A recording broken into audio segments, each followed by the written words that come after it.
your ballot is secure and your voice is heard. Many Republicans like to vote on Election Day, and we must swamp the radical Democrats with massive turnout on Tuesday, November 5th. The way you win is to swamp them. If we swamp them, they can't cheat. It just doesn't work out. But if you can't make it, you need to make a plan, register, and vote any way possible. We got to get your vote. So with your vote, we will win a victory the likes of which no one has ever seen before. We will evict crooked Joe Biden from the White House, and we will take back our country on November 5th, 2024, the most important day in the history of our country. That's what it's going to go down as. Thank you. Ladies and gentlemen, please welcome to the stage Chairman of the Republican Party of Michigan, Pete Hoekstra.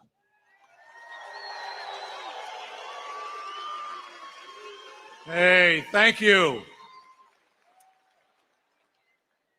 Welcome. And thank you for joining us. You know, we left Milwaukee yesterday.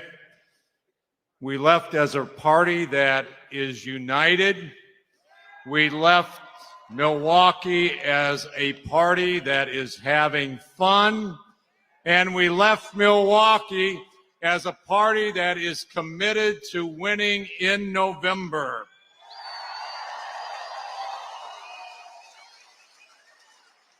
We are going to win Michigan. In Michigan, we will have elected Donald Trump as the next president of the United States of America. We invite you to join the Republican Party, a team that's committed to winning. You know, last week, Monday, we started our introduction of Michigan to America. We started it off on Monday afternoon during the roll call of the states.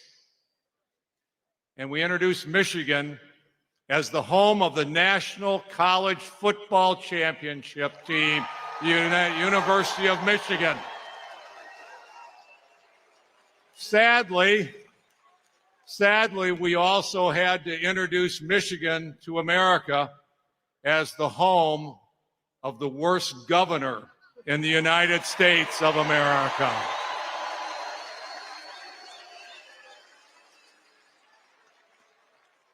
We welcomed Perry Johnson to the stage in Milwaukee. We invited Dr. Ben Carson. We invited Benjamin Joseph, Rick Grinnell, all who call or at one time called Michigan home. On Thursday night, who else did we see? We saw Kid Rock from the great state of Michigan. And if you haven't seen it, take a look at the speech given by Pastor Lorenzo Sewell from Detroit. Awesome. What a great state. Thank you. Thank you for being here. Thank you for being part of a winning team. Thank you for welcoming Donald Trump and J.D. Vance to this great state of Michigan in Grand Rapids. And thank you. Thank you for all the work that you are going to do between now and November 5. We've got 109 days to bring it home. Let's do it. Let's go, Michigan. Thank you.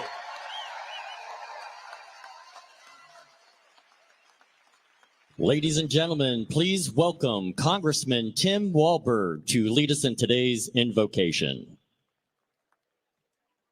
I'm Tim Walberg. I have the privilege of representing Michigan's great 5th district that goes from sea to shining sea, Lake Erie to Lake Michigan.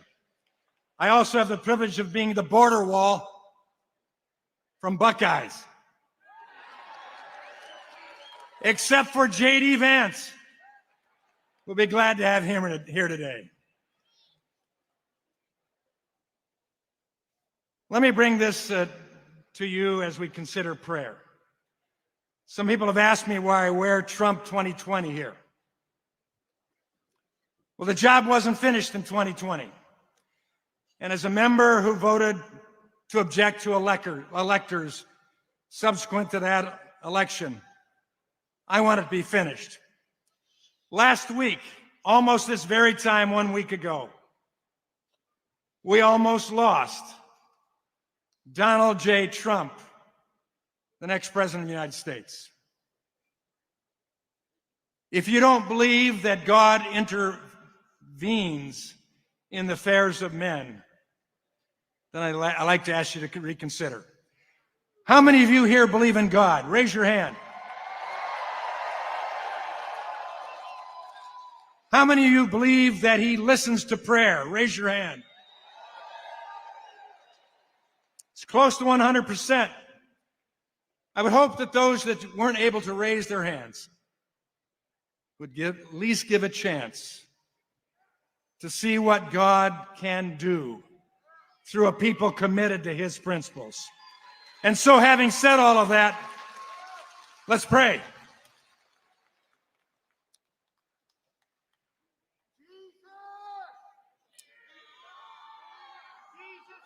And so today, we come before you, our Father God. I come in the name of my Savior, Jesus Christ, grateful for where we are today after a fabulous Republican National Convention. After graciously sparing President Trump last week, Lord, we pray for the family of Corey Copentor. I pray that you will give them peace, that the Copentor family will understand that your hand will be on them. We pray for the others who are recovering, and we're glad to hear that they indeed are recovering. Today we pray for Donald Trump and J.D. Vance. We pray for Melania Trump and Usha Vance and all the families. God, they've put themselves in the marketplace of ideas, but also a place at times of scorn and division and challenge. And yet, God, we thank you that they've stepped forward. God, I today pray as a representative here in the great state of Michigan for a great district that was the birthplace of the Republican Party. I pray for unity in our Republican Party, beginning right here in Michigan. God, I pray for wisdom and success in winning the hearts and minds of fellow Americans who may not have come on our side yet, but God, I pray they will. And God, I pray for healing of our land, leading truly to be a shining city on a hill and a beacon of hope to a broken, hurting world. And so, our Father who is above all, hallowed, exalted, revered among every other name, your rule and reign with ultimate authority come to us today. Your will be done right where we are and where Donald Trump and J.D. Vance are.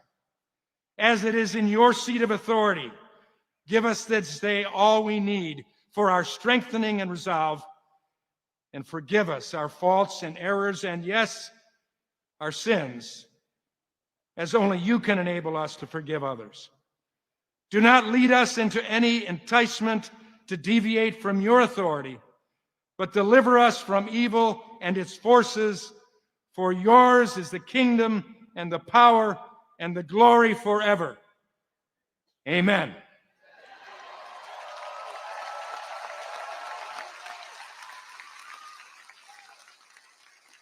Ladies and gentlemen, please welcome Army veteran Bill Whitty to lead us in the Pledge of Allegiance.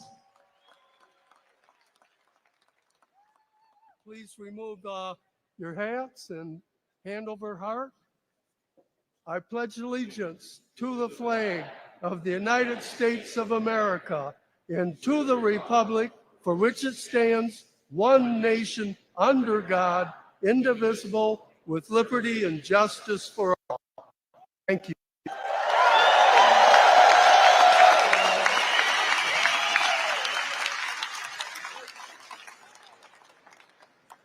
Ladies and gentlemen, please welcome to the stage Marine veteran Andrew Harbin to sing our national anthem.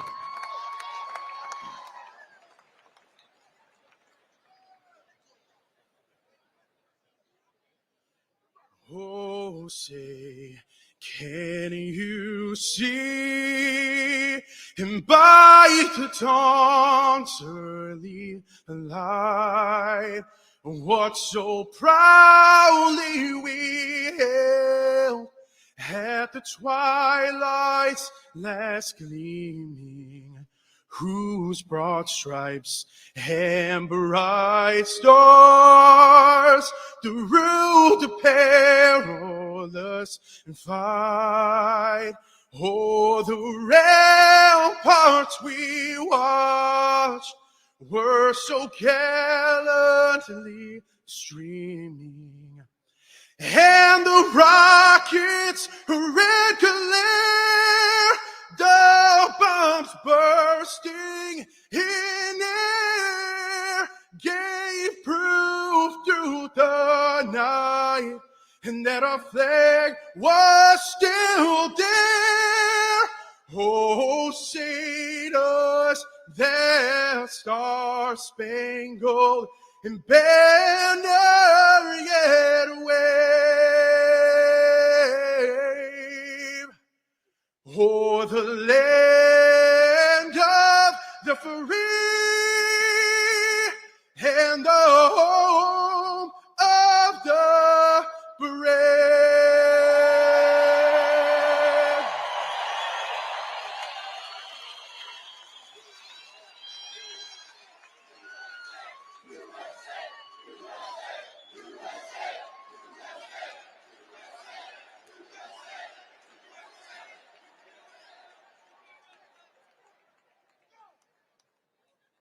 Ladies and gentlemen, please welcome to the stage candidate for Michigan's 7th Congressional District, Tom Barrett. Let freedom ring. Let the white dove sing. Let the whole world know that today is the day of reckoning. Let the weak be strong. Let the right be wrong. Roll the stone away. Let the guilty pay. It's Independence Day. Thank you. Thank you so much, everyone. You know, I thought about ripping off my jacket up here, but I didn't want to make Hulk Hogan look bad. That was pretty incredible, though. But thank you so much, and good afternoon, everybody. It's a beautiful day to be here. My name's Tom Barrett. I joined the Army my senior year of high school, served 22 years, and it was the greatest adventure of my life.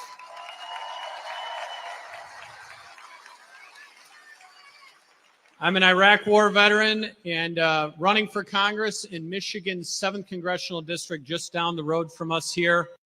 But I'll tell you what I'm most proud of is that I'm a dad for 4 kids, 2 of whom are with me here today.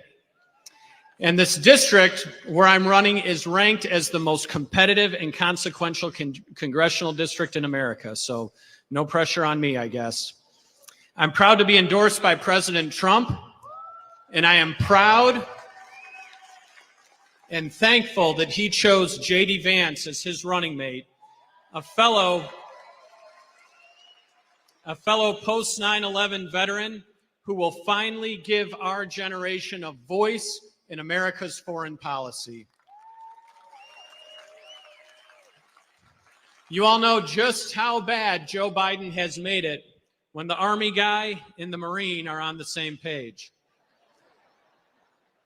In President Trump's remarks at the convention on Thursday night, he reminded us that we are one nation under God. Those words were first spoken by Abraham Lincoln in the Gettysburg Address. And in 1953, a congressman from here in Michigan introduced the bill that added those words to our Pledge of Allegiance. And on President Trump's birthday in 1954, Flag Day, that bill was signed into law. And it was altogether fitting that President Trump chose those words to help unify our nation after we've all witnessed what happened to him. You know, the other amazing thing about that is the congressman that introduced that bill was my great-grandfather. And we are so proud in my family to be living on his legacy.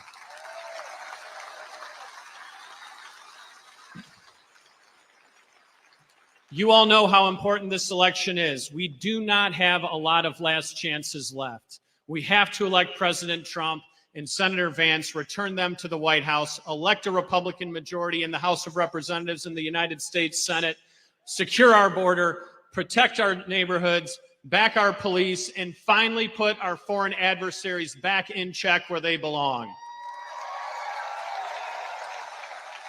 Again, my name is Tom Barrett. I'm running for Congress in Michigan's 7th Congressional District. I promise to stand up every day for you and your family. I hope to have your vote. Thank you so much for being here.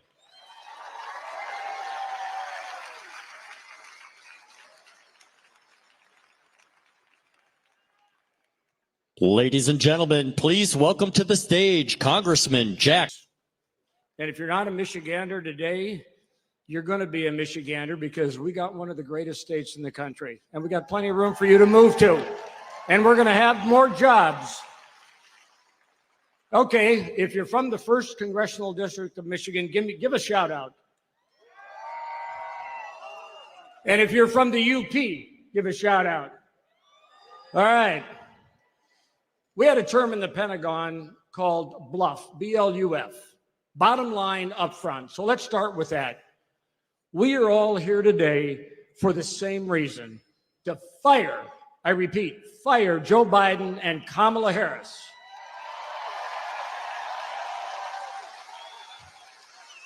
And that firing is going to occur because we all get out and vote for Donald Trump and J.D. Vance to send them to the White House.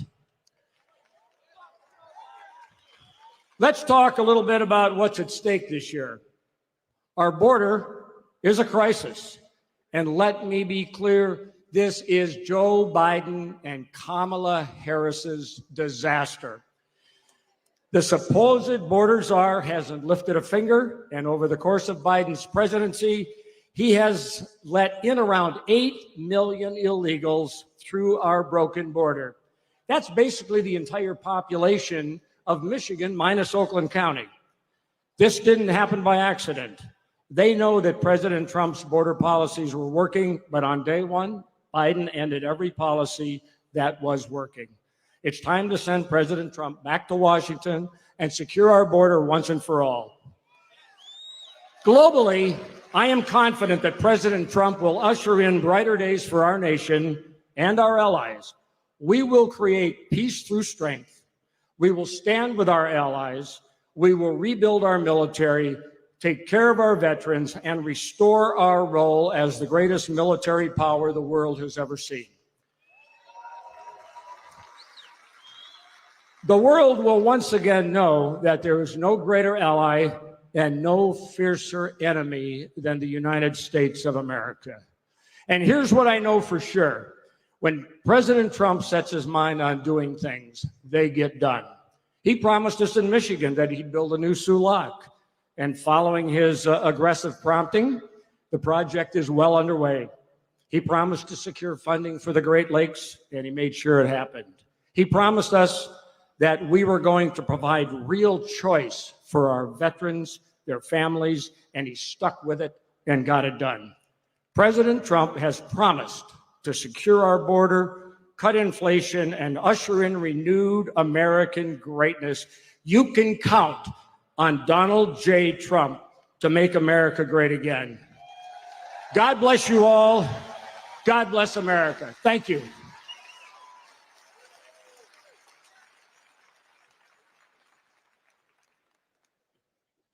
Ladies and gentlemen, please welcome to the stage Congressman Bill Huizenga.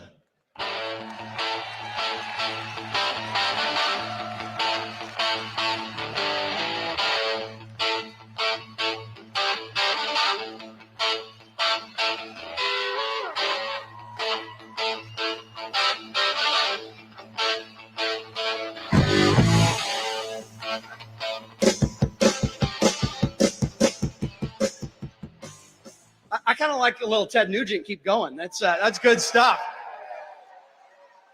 Actually, okay, that's a good question. Let's start with this. Who was there on election eve of 2016? I had the honor of speaking at that. Who was there on election eve of 2020? You know, I had the honor of speaking at that one too. Ted Nugent and I have something in common. That's about it, I think. I can't play a guitar either. But I just want to say welcome to West Michigan. I'm Bill Huizenga. I'm the Trump-endorsed candidate for the 4th Congressional District, and I am thrilled to be here today with you. Now, I also have endorsed President Trump. We did that in June. Actually, Jack and Tim and all of the Republican Michigan delegation did that. Now, not just this past June, June of last year. So 13 months ago, we came on board because we knew Donald J. Trump was the right man, the right time for the right job. Don't you agree? That's right. So you may be asking yourself, well, at least the media might be asking themselves, Grand Rapids, Michigan. Why are we in Grand Rapids, Michigan? Why are we in Michigan at all? Well, I'll tell you why. I'll tell you why. It's Trump country, that's right. But it's also a self-declared, quote, blue wall from Joe Biden's campaign.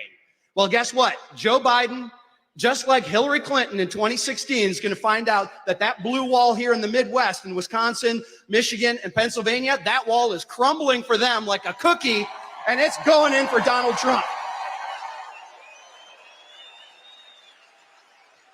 So Donald Trump knows that. That's why he's here. And in fact, he even took a guy from Ohio to come here.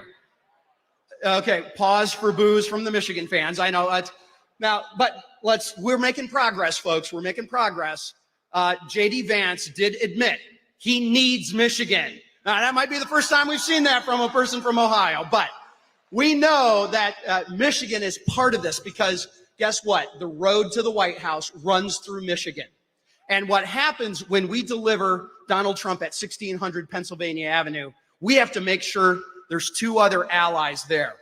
A Senate majority, and that's why we need to get Trump-endorsed Senator Mike Rogers elected here from Michigan. And we need to have a House, a Republican majority in the House. And Michigan's got an amazing opportunity with people like Tom Barrett to be able to add seats to that majority. And here's why it's so important. In 2017, February 14 of 2017, the first bill that President Trump signed into law happened to be a bill that I authored, and it had to do with energy security. Now, guess what? That agenda of border security, energy security, economic security, that goes nowhere if Donald Trump doesn't have allies up from 1600 Pennsylvania at the Capitol. So that's why we need to make sure he has a Republican majority in the House and the Senate. And he needs one other vital thing. This movement, our movement, this Make America First movement, is a Michigan first movement. But guess what, folks? Donald Trump is making you the movement right there, and he's putting you first. It's not just make Michigan and make America first and great. It's make you great. So thank you, everybody, for being here. We're looking forward to this election. We're going to be working hard, and let's deliver Michigan.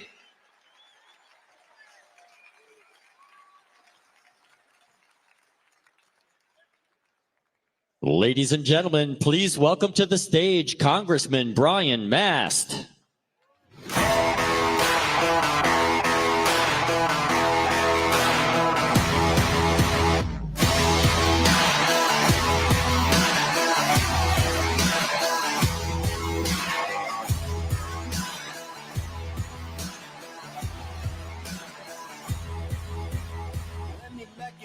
To the start of the climb, faced with an army of vipers and lions. I had to keep on reaching up, cause it was my time to tear down the kingdom and call out the lions. Got a jail on my heart from the passionate. Got those nails in my mouth for impressionists. Spent too much money on a therapist. Couldn't fix me, I accepted it. Gladiator, gladiator, gladiator. Picked a fight with the gods, I'm the giant slayer. Good afternoon, Grand Rapids. How y'all doing today? I couldn't be more proud than that my roots are from right here. By only by the grace of God did I graduate South Christian High School back in 1999. But you have an amazing home. Love spending my summers everywhere from Grand Haven Beach to Holland Beach, from Glen Lake to Gun Lake, Tigers games, Whitecaps game. You have an amazing home here. I love this place. I got to start with this. We all have to start with this. A salute to every single one of our veterans. If you served in the Army, the Navy, the Marines, the Air Force, the Coast Guard, the Space Force, stand up and let this crowd give you a salute.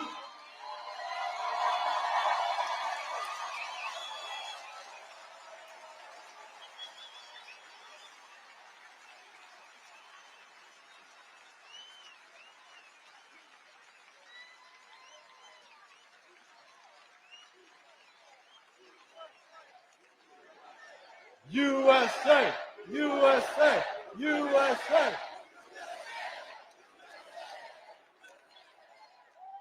This is the simple fact of the matter.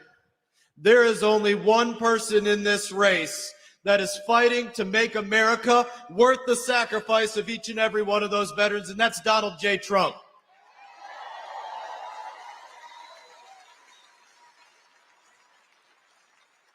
It was my job to stand shoulder to shoulder with fighters each and every night on the battlefield. And I can tell you, I've never stood shoulder to shoulder with a tougher fighter than Donald J. Trump.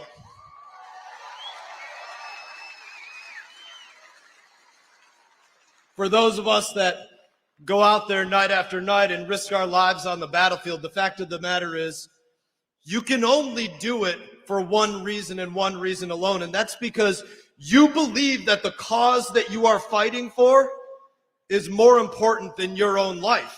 That's how you can do it. Donald Trump risks his life for you. And Donald Trump risks his life for America because he believes that America is more important than the breath in his lungs and the beat of his heart. That's our president.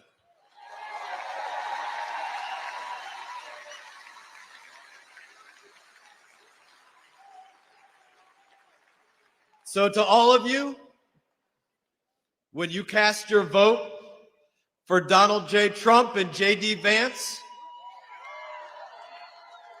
you're not just going to make America great again. You are going to make Michigan and America greater than they have ever been. God bless.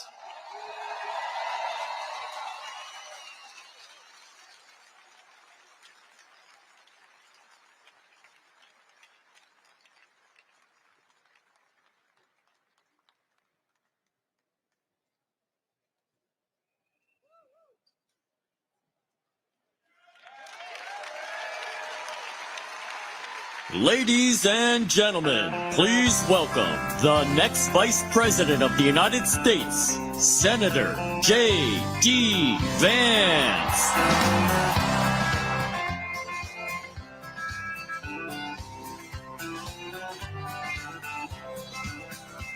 Why don't we liberate these United States? We're the ones who need it worst. Let the rest of the world help us for change, and let's rebuild America first. Our highways and bridges are falling apart. There's things to get done all over, but let's rebuild America first.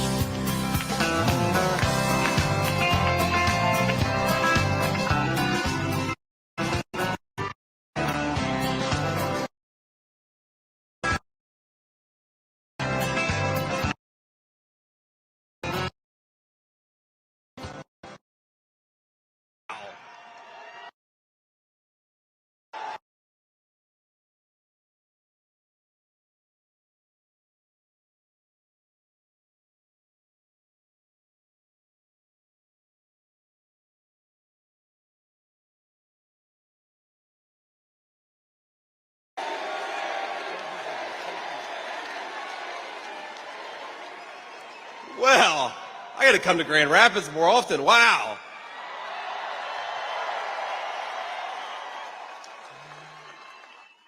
Thank you all so much. It is wonderful to be here with you all, and I've got to say that incredible crowd and incredible turnout.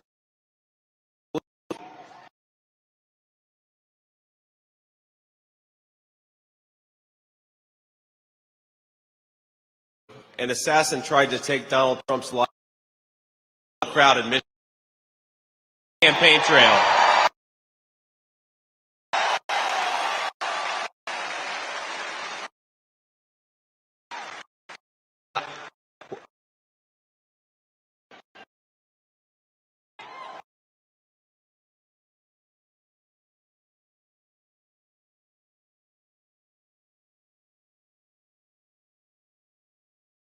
Brethren, guys, we got to win Michigan. That's the most exciting.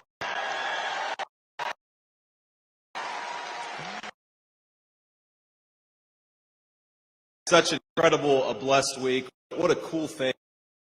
Ask President Trump to serve as his running mate and to get out there on the campaign trail. But there's some bad news, actually. The Vice President, Kamala Harris, she doesn't like me.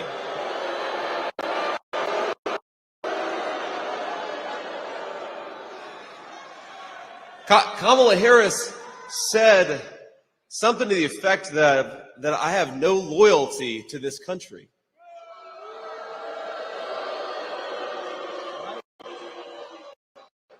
Well, I don't know, Kamala.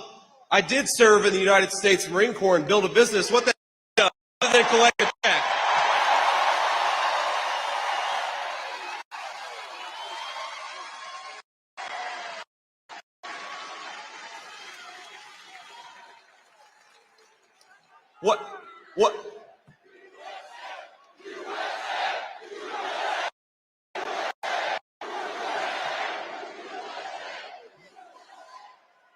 What has she done other than collect a check from her political offices? And we have to give her credit, my friends. She did serve as border czar during the biggest disaster open border that we've ever had in this country. Let's get President Trump back there, close down that border, and bring some common sense and security to this country.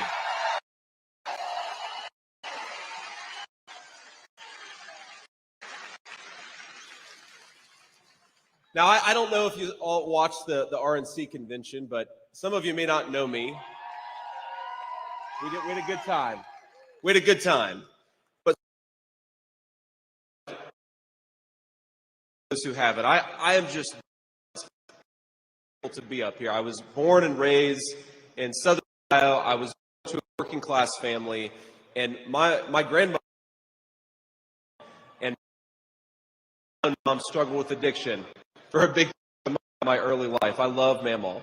Now she was a tough old, very devout Christian. She really was not just a devout Christian, but a thoughtful Christian. She put a lot into what faith required of us. She also used the F word. She could make a sailor blush. But she kept me on the street, gave me a chance at the American dream. Campaign about the American dream. What blessed life that I did.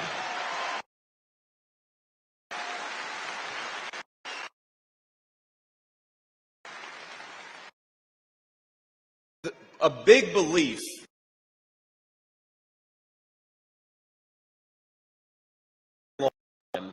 is that politics, I hate to say it, on both sides, both parties were broken in very profound ways. Both parties, if you remember, signed up for shipping millions of good manufacturing jobs off to Mexico and China until President Trump came along and said, we got to make more of our own stuff. We got to make it with our own workers' hands, and we're going to do it for our own people right here in the United States of America, right here in Michigan.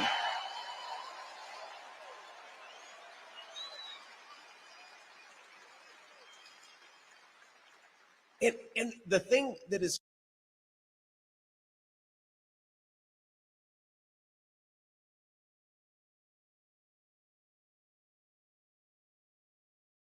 they're dangerous.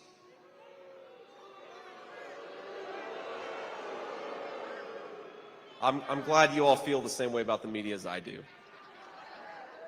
But what is radical about making more of our own stuff in Michigan, in Ohio, in Pennsylvania? Nothing.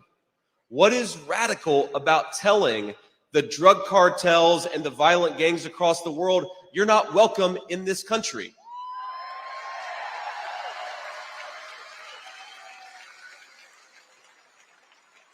You know, there's nothing radical about having a strong national security, that when we go to war, we punch and we punch hard, but being cautious and not trying to get America involved in every far-flung corner and conflict of the world. Sometimes, my friends, it just is none of our business, and we ought to stay out of it.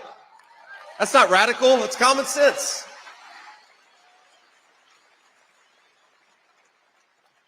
And there's nothing radical about stopping the poison and the gangs and the criminals from taking care of our country. We got to shut down that border, shut down the fentanyl, and make America safe for American citizens again.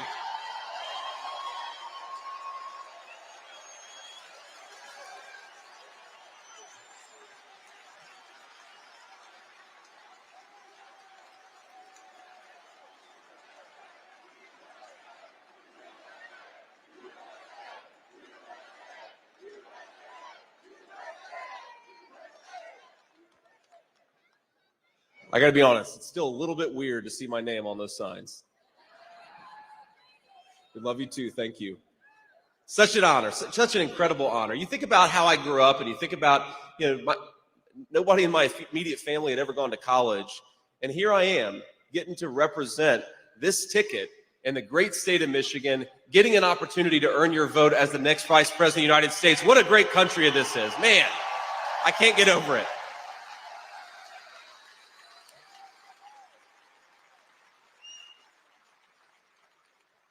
Now, I want to close here in a second because I know the president wants to talk with you, and that's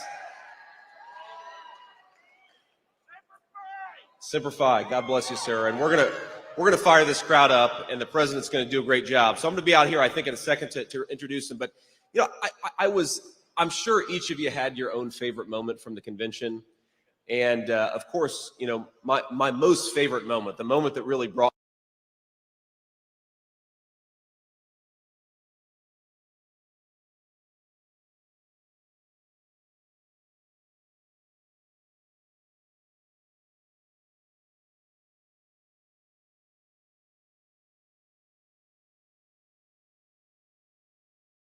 but that's why good people have to get in it and fight back.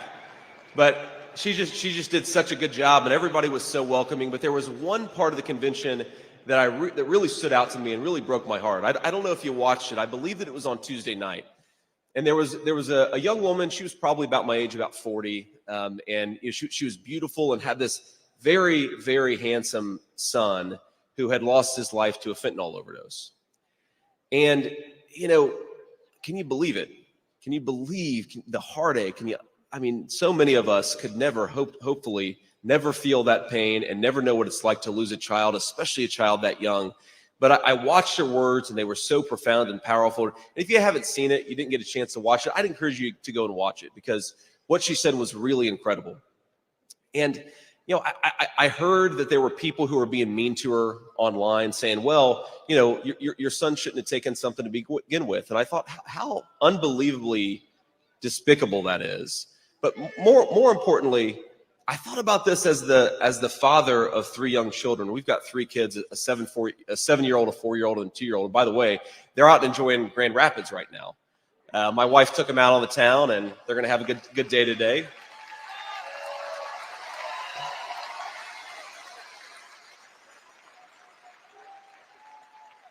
But if you have kids, whatever their ages, kids make mistakes. They just do. And one of the things that President Trump wants to do is build the kind of country where kids can make mistakes and learn from them instead of those mistakes taking their life. Isn't that just common sense?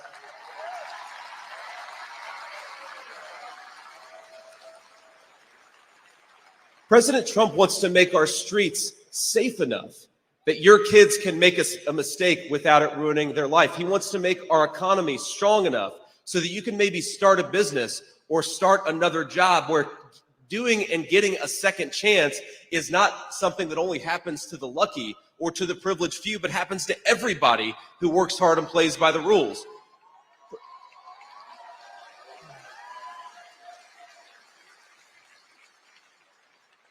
President Trump, in other words, wants to build a country that actually works for the citizens of this country once again. He did it for 4 years. He did it so successfully for 4 years. We've never, think about this, my friends, we have never had an election where you have 4 years of one guy and 4 years of the other guy. And who could possibly reject the idea that 4 years of President Trump has been a hell of a lot better than 4 years of Joe Biden, right?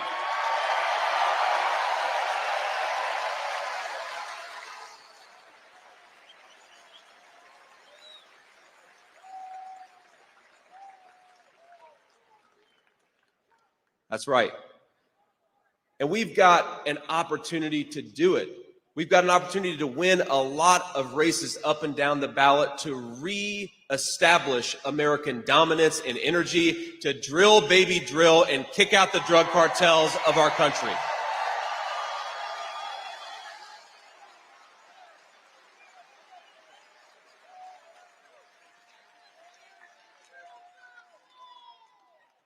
Man, what are they putting the water in Grand Rapids here? You guys are a lot of fun.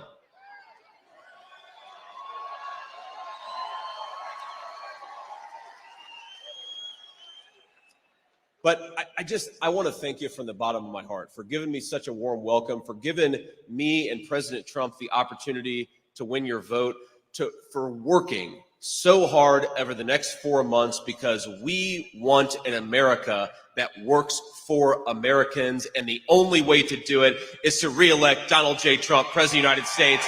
I'm going to do everything I can. I know you will too. God bless you, and thank you, each and every one of you, from the bottom of my heart. I'm so grateful, and I won't forget it.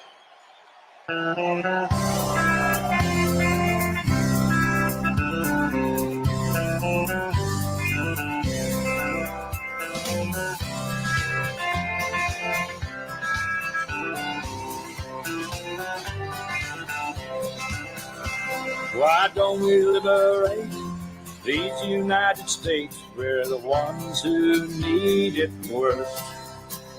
Let the rest of the world help us for change, and let's rebuild America first. Our highways and bridges are falling apart. Who's blessed? Who has been cursed? There's things to be done all over the world, but let's rebuild America first.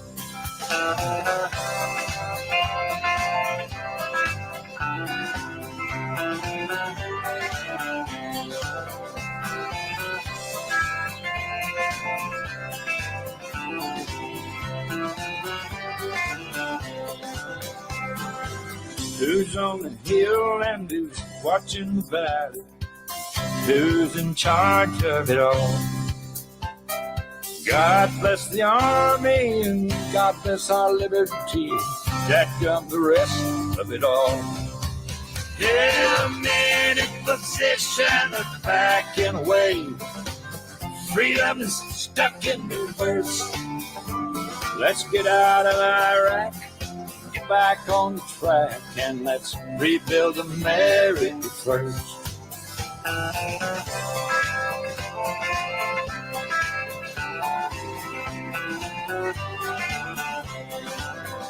Once more.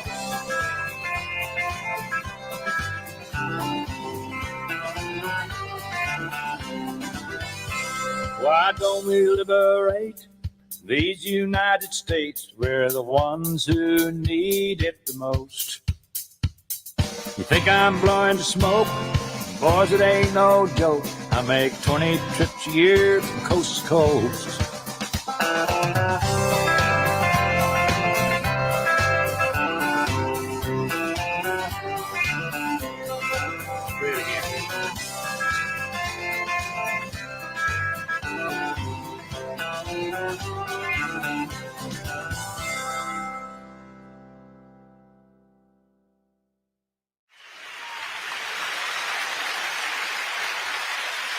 E ora veramente credo che non mi resti altro da dire se non time to say goodbye.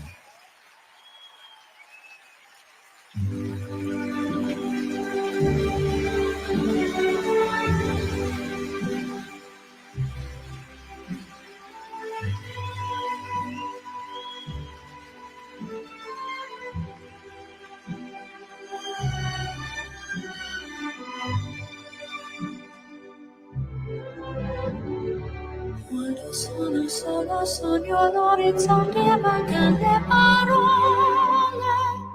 Sì, lo so che non c'è luce in una stanza quando manca il sole. Se non ci sei tu con me, su le finestre mostrar tutto il mio cuore che è acceso. Chiudi dentro me la luce che ho incontrato per strada. Time to say goodbye.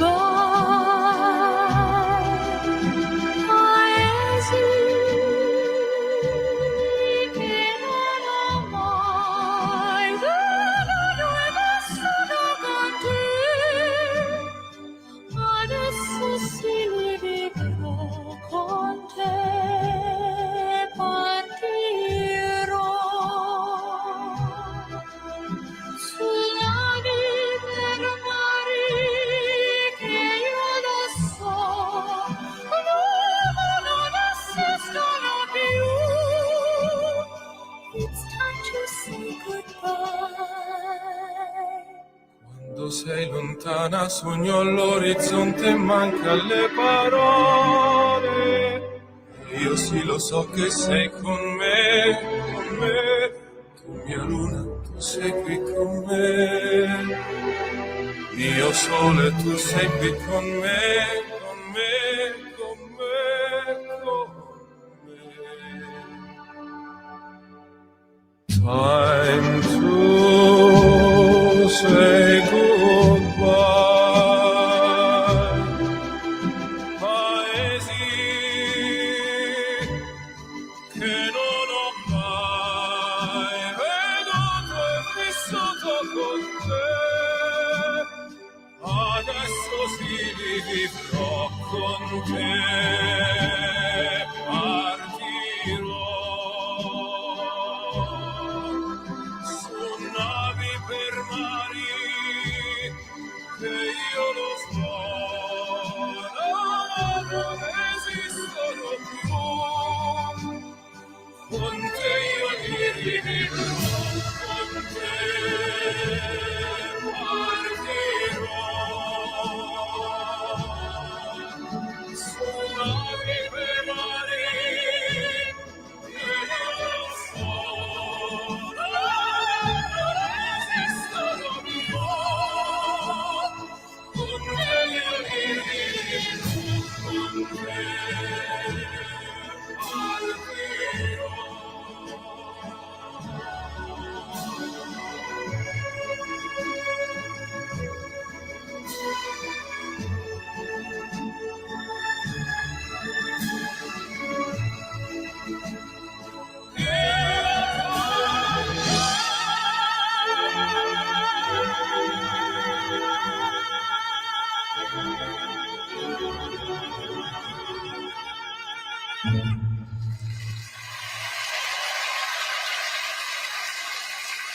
Grazie.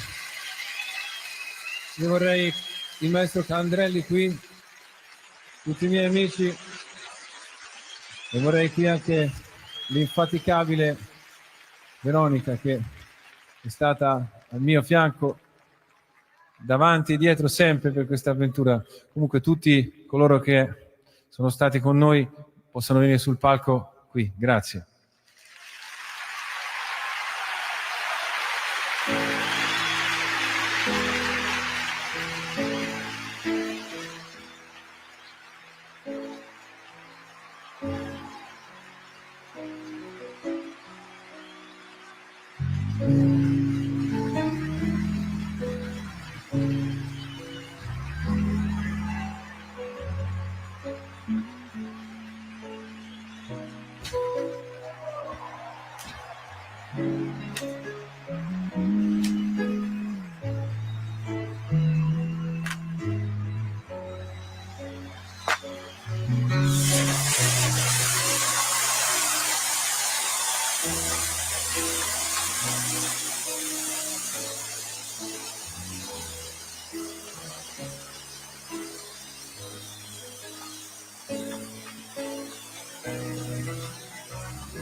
Me not working hard, yeah, right, fix it with a Kodak. Better yet, go to Times Square, take a picture of me with a Kodak. Took my life from negative to positive, I just want y'all to know that. And tonight, let's enjoy life. Pitbull, Neo, London, that's right. Give me everything now. For all we know, we might not get tomorrow. Let's do it now. Break it down. Let's do it tonight. Everybody represent London. Put your hands in the air. Got somebody say, let's tell them, hey. Give me everything tonight. Give me everything tonight. That's right. Give me everything tonight. Let's go. Hey. Give me everything Take advantage of the night. Cause tomorrow I'm off to do battle before I'm a princess. But tonight, I can make you my queen and make love to your endless. It's insane the way the name growing. Money keep going, hustle, moving status. So I'm tiptoeing to keep going. I got a lot up like Lizzie Owen. Put it on my life, baby. I'm making feel right, baby. Can't promise tomorrow, but I promise tonight. Excuse me, hey, and I might drink a little more than I should tonight. And I might take you home with me if I could tonight. Baby, I'ma make you feel so good tonight. Cause it might be Yo, talk to him tonight. I will not love you tonight. Give it to me. Give me everything tonight. For all we know, we might not get tomorrow. Let's do Break it down. Break it down. Let's do Break it down. If you represent that with me today, put your hands to the sky. Somebody says, let's go. Yes, sir. What?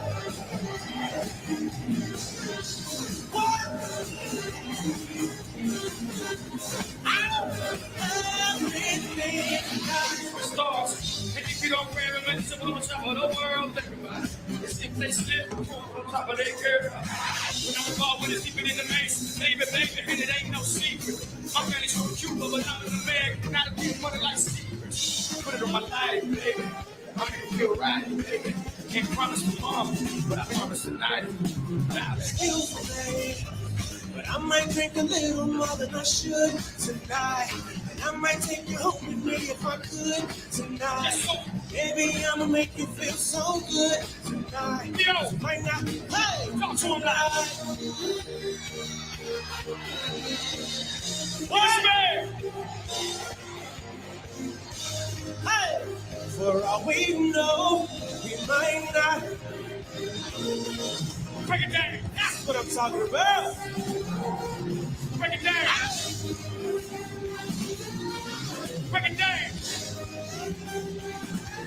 And you took your life from a negative to a positive. Somebody said to tell her, give me everything tonight. Come on, give me everything tonight. Just so. Hey, give me everything tonight. Give me everything. Come on. Just so. Let's go.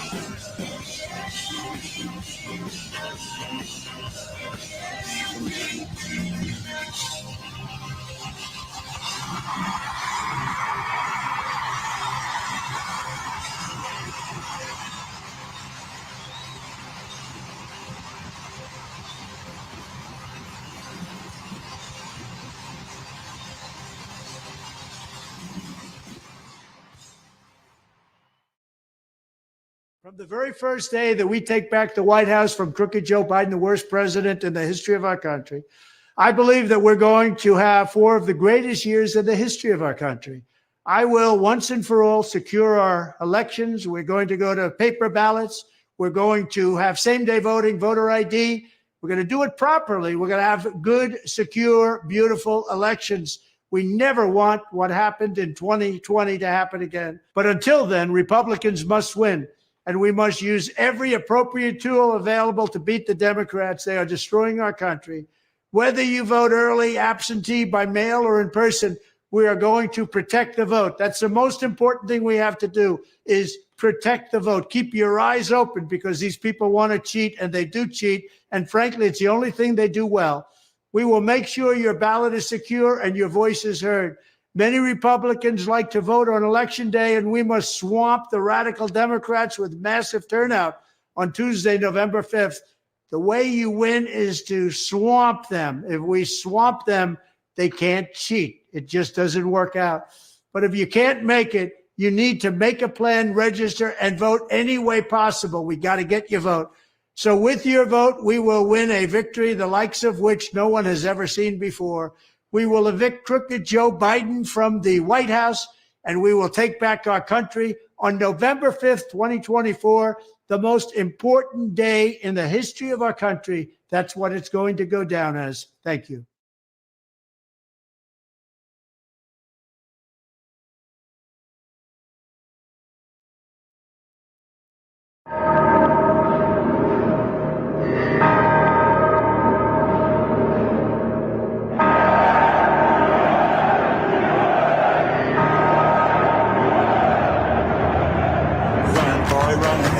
This world is not meant for you. Run, boy, run. They're trying to catch you. Run, boy, run. Running is a victory. Run, boy, run. Beauty lies behind the hills.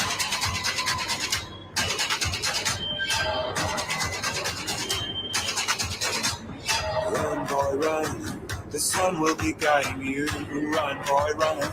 They're dying to stop you. Run, boy, run. This race is a prophecy. Run, boy, run. Break out from society.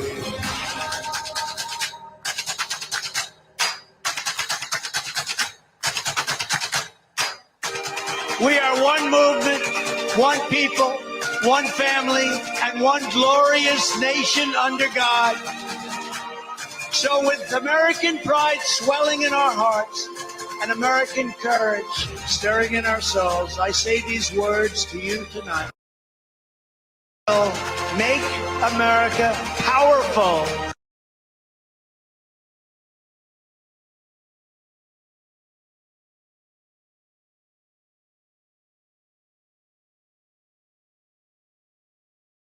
We will make America proud again.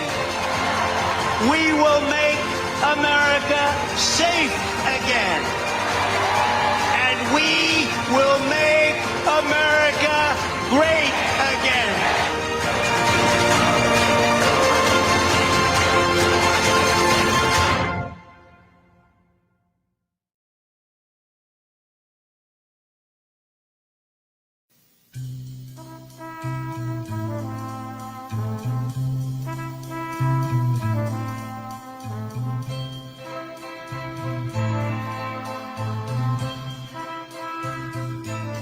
There must be lights burning brighter somewhere.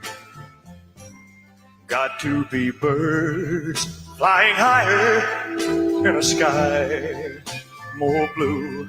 If I can dream of a better land where all my brothers walk hand in hand, tell me why, oh why, oh why can't my dream come true?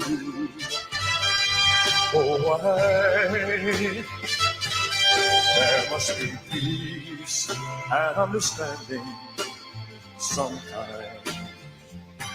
Strong winds of promise that will blow away all the doubt and fear. If I can dream of a warmer sun where hope keeps shining, oh everyone, tell me why, oh why, oh why won't that sun appear?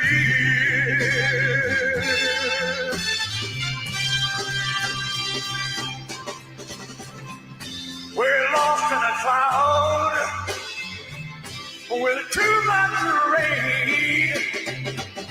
We're trapped in a world that's troubled with pain. But as long as a man has the strength to dream, he can redeem his soul and fly.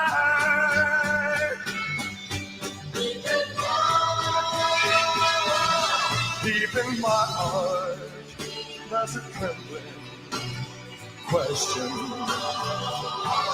Still, I am sure that the answer is gonna come somehow. Out there in the dark, there's a beckoning candle. Oh yeah, and while I can think, while I can walk, while I can stand, while I can talk, while I can dream, please let my dream come true.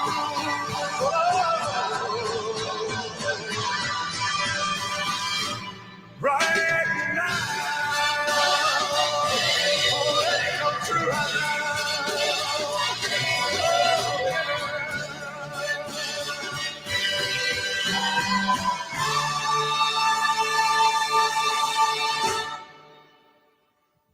Thank you. Good night.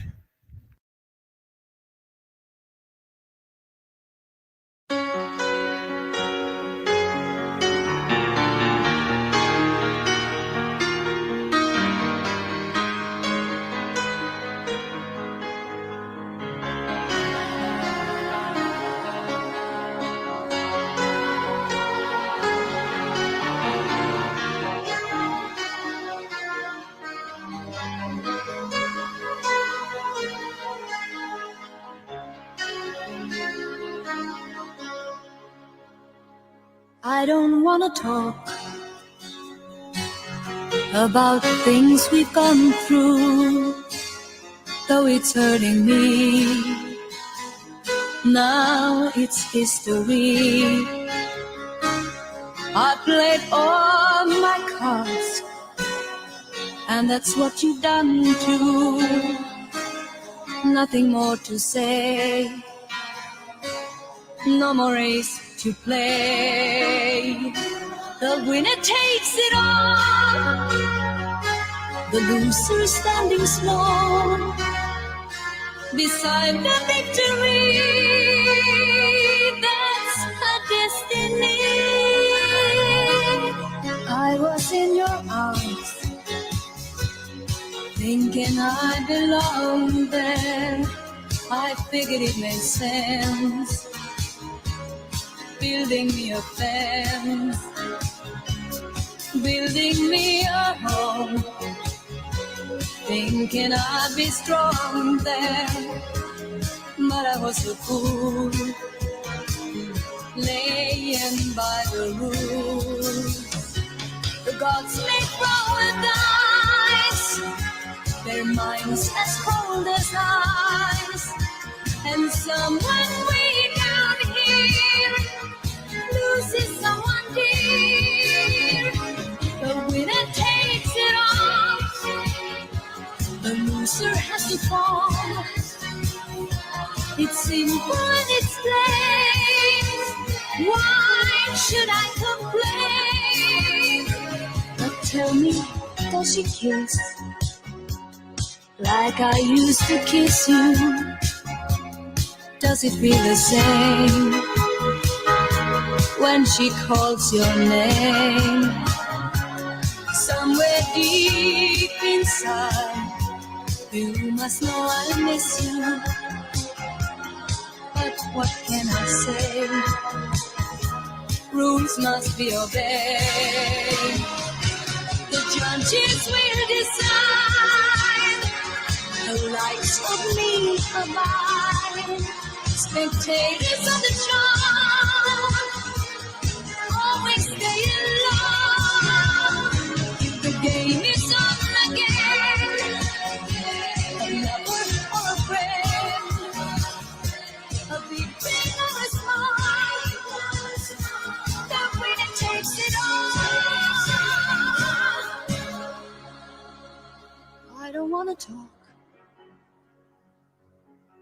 if it makes you feel sad, and I understand you've come to shake my hand. I apologize if it makes you feel bad, seeing me so tense, no self-confidence.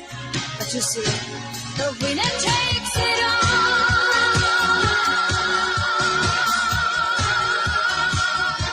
The winner takes it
Truman, Doris Day, Red China, Johnny Ray, South Pacific, Walker, Windsor, Joe DiMaggio, Joe McCarthy, Richard Nixon, Studebaker, Television, North Korea, South Korea.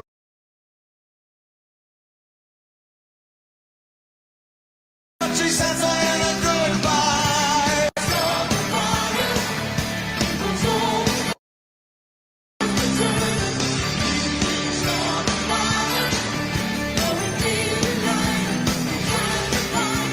Joseph Stalin, Alan Cobb, Nasser and Prokofiev, Rockefeller, Campanella, Communist Bloc, Roy Cohn, Juan Perot, Toscanini, Dak, Ron, Yen, Yen, Fubo, Lock around the clock.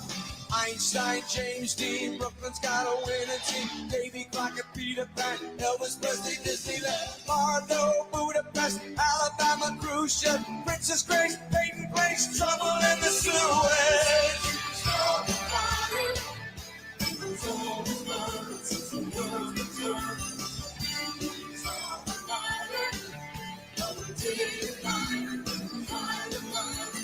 Little Rock, Pasternak, Mickey Mantle, Kerouac, Sputnik, Joe and my bridge on the river Kwai, Lebanon, Charles de Gaulle, California baseball, start on a homicide, shooting up the little mile. Oh, buddy, howdy, Ben Hur, Space Monkey Mafia, Hula Hoops, Castro, it's a no-go. U2, Sigmund Reed, Payola and Kennedy, Chubby Checker, Psycho, Belgians in the Congo.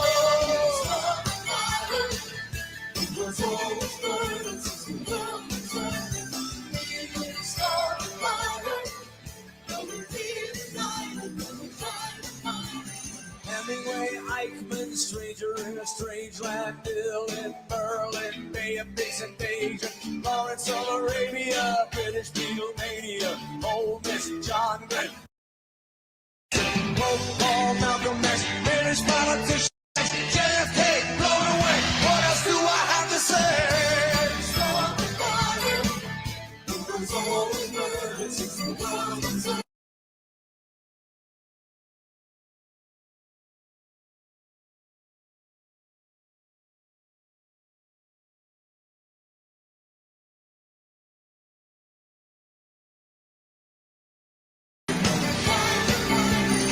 Control, Ho Chi Minh, Richard Nixon back again, Moonshot, Woodstock, Watergate, punk rock, Reagan, Palestine, terror on the airline, Ayatollahs in Iran, Russians in Afghanistan, through the fortune, Sally Ride, heavy metal, suicide, foreign deaths, homelessness, AIDS, crack, burning gas, hypodermics on the shore, China's under martial law, rock and roll, cola wars, I ain't fighting anymore.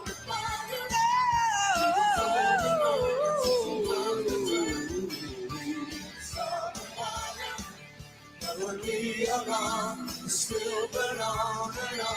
And on and on and on and on and on. We didn't stop the fire. We didn't stop the fire.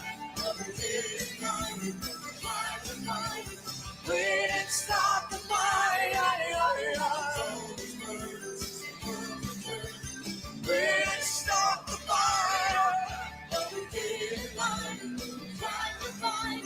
didn't stop the fire.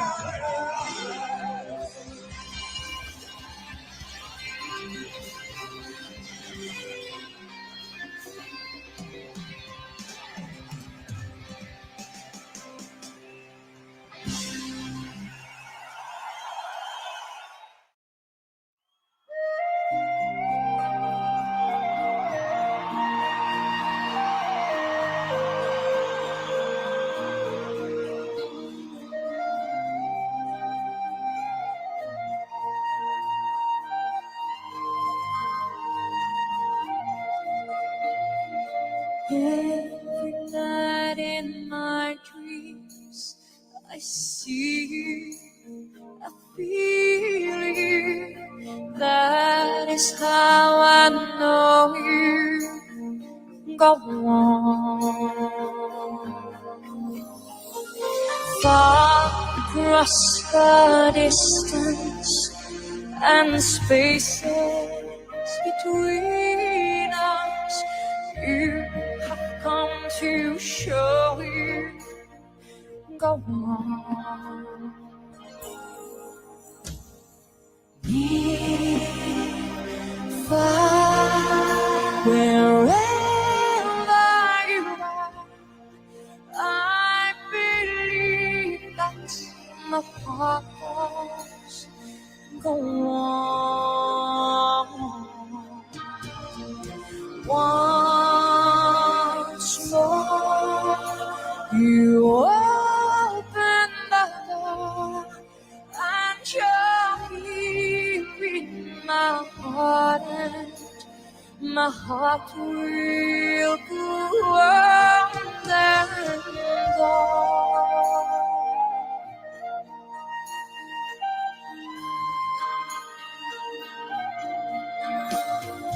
Love can touch us one time and last for a lifetime and never let go till we're gone. Love's when I loved you one true time. I hold you in my life will always go on. Near, far, wherever you are, I believe that the heart does go on. Once more, you open the door, and you're here in my heart, and my heart will go on and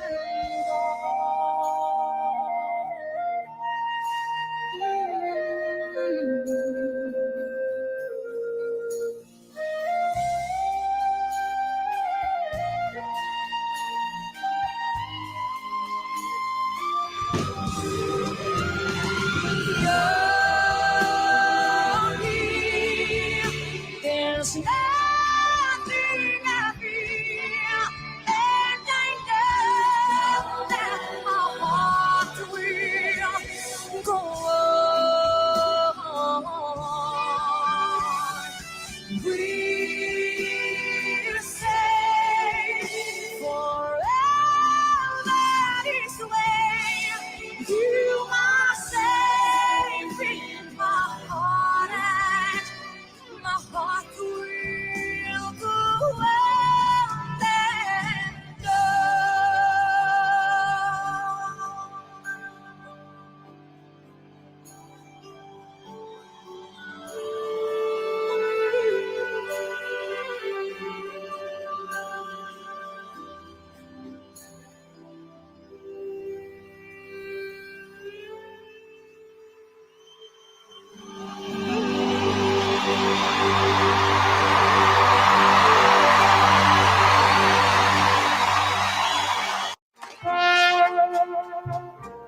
I see trees of green.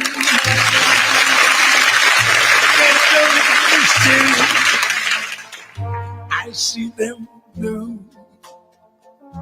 for me and you. And I think to myself,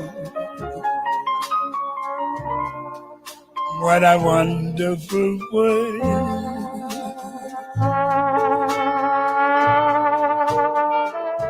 I see skies of blue, clouds of white, bright blessed days, dark sacred nights, and I think to myself, what a wonderful world.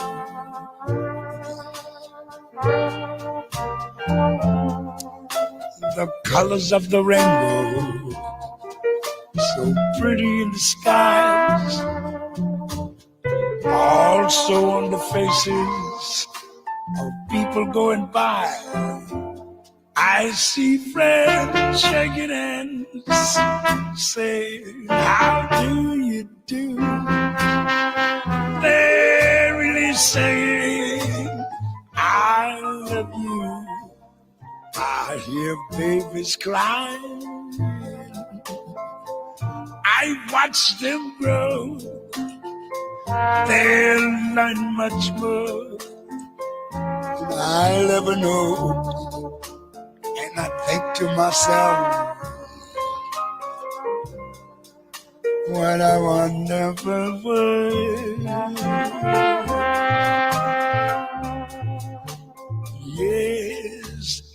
think to myself,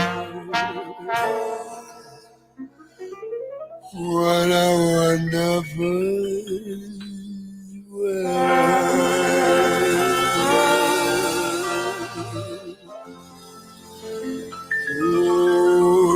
Yeah.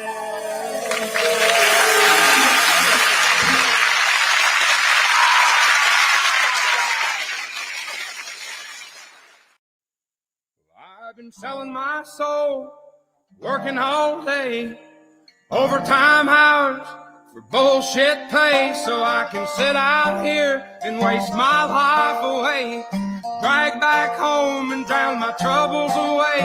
It's a damn shame what the world's gotten to for people like me, people like you. Wish I could just wake up and it not be true, but it is. Oh, it is living in the new world with an whole soul. These rich men north of Richmond, Lord knows they all just wanna have total control. Wanna know what you think, wanna know what you do, and they don't think you know, but I know that you do. 'Cause your dollar ain't shit, and it's taxed to no end. 'Cause the rich men, 'cause the rich men.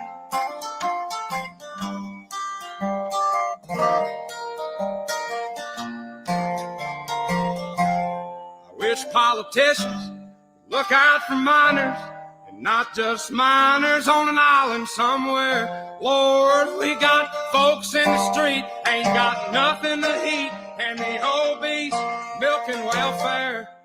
God, if you're 5'3" and you're 300 pounds, taxes ought not to pay for your bags of fudge rounds. Young men are putting themselves 6 feet in the ground, 'cause all this damn country does is keep on kicking them down. Lord, it's a damn shame what the world's gotten to for people like me, people like you. Wish I could just wake up and it not be true, but it is. Oh, it is living in the new world with an whole soul. These rich men north of Richmond, Lord knows they all just wanna have total control. Wanna know what you think, wanna know what you do, and they don't think you know, but I know that you do. 'Cause your dollar ain't shit, and it's taxed to no end. 'Cause the rich men, north of rich men.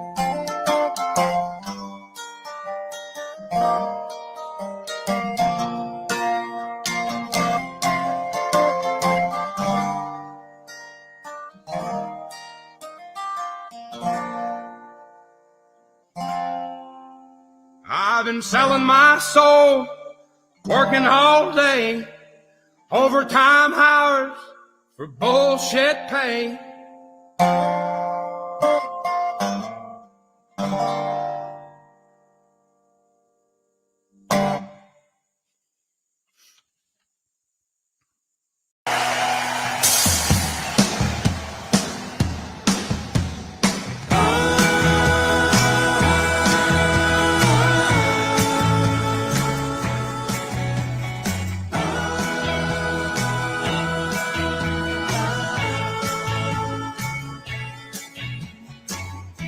Well, it's been building up inside of me for I don't know how long. I don't know why, but I keep thinking something's bound to go wrong.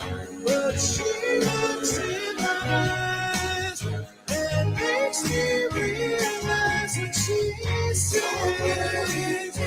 Don't worry, baby, don't worry, baby. Everything will turn out all right. Don't worry, baby, don't worry, baby.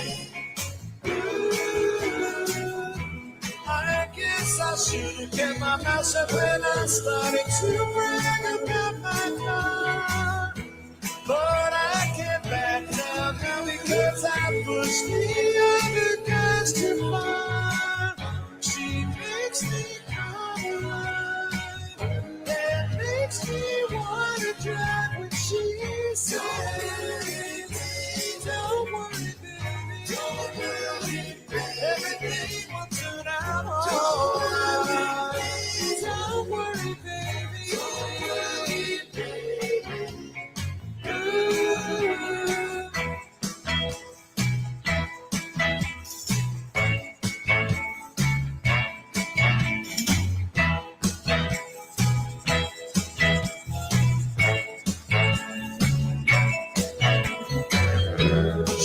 told me, baby, when you reach the edge, just take all I'm loving you.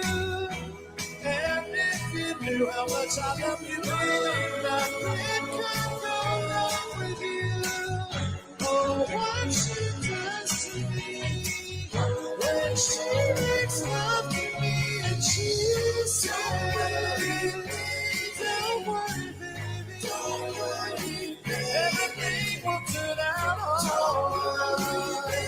Don't worry, baby, don't worry, everything will turn out alright. Don't worry, baby, don't worry, baby, don't worry, baby, don't worry, baby, don't worry. Shut boss Kevin in my city. That video is for Operation Smooth.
You shake my nerves and you rattle my brain.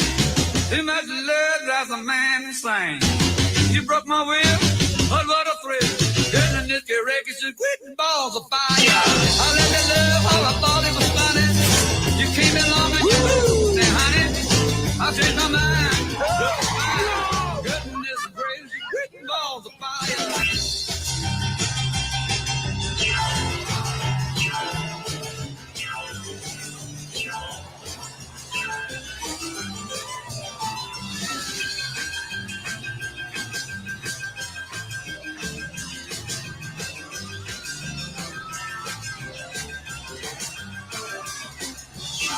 Kiss me, baby.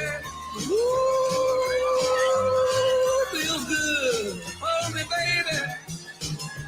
Girl, just let me love you like a lover should.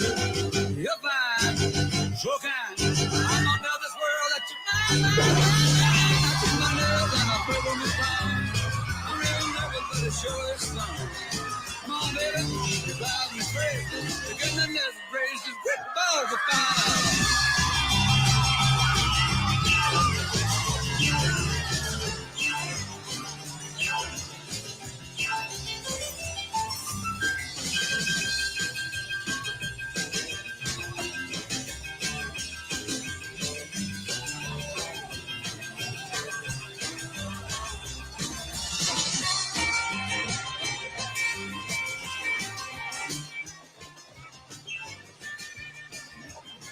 Mr. Freed, Jerry Lee Lewis can blow Chuck Berry right off of that stage. Why do I have to go on before him? Because he's had 6 #1 hits and you've had only 2 in the top 10. Well, who's got the #1 record right now?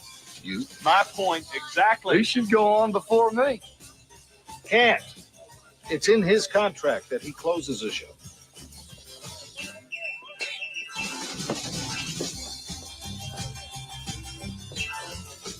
Okay, Cat. That's the way you want it.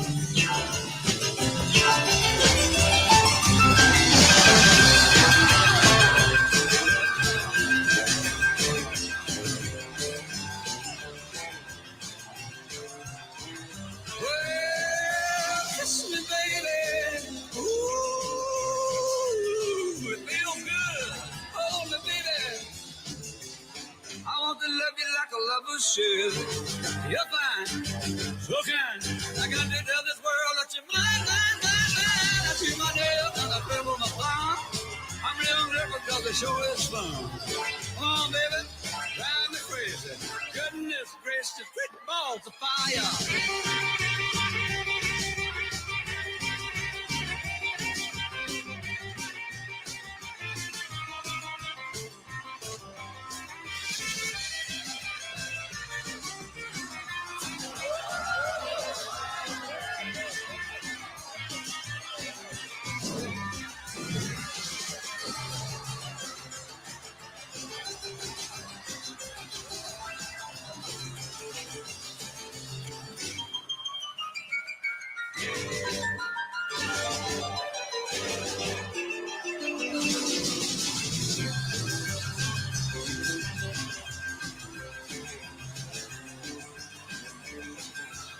I say goodness gracious, quit balls of fire.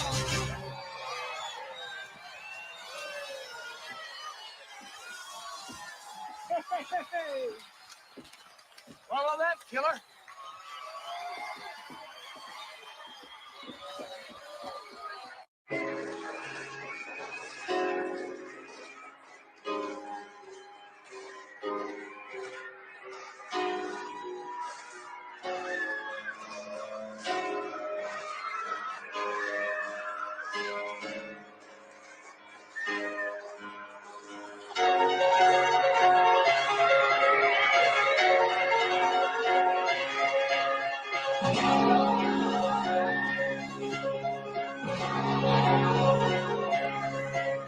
Ever since I was a young boy, I played the silver ball.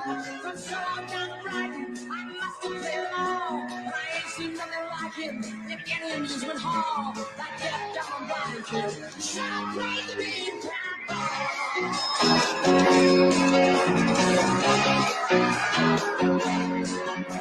He stands like a statue. He got ballot of machine.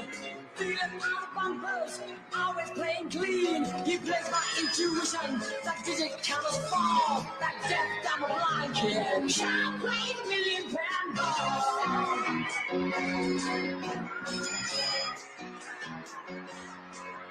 He's a pinball wizard, there has to be a twist. A pinball wizard got served up so wrist. I don't know. He ain't got no distractions, can't hear no buzzes and bells. Don't see lights and flashing, he plays by sense of smell. Always have a replay, never tilts at all. That deaf, dumb, and blind kid can't play the deep and ball.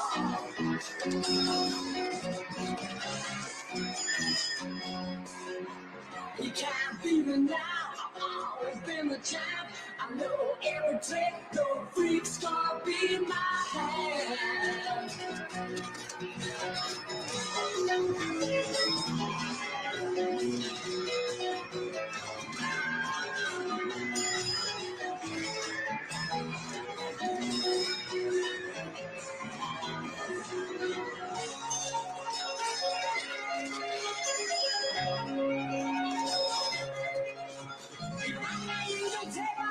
He got beat the best. He's a staff leading in, and he just does the rest. He's got crazy clever fingers. I've never seen him fall. That deaf, dumb, and blind kid shall play the million-pound ball.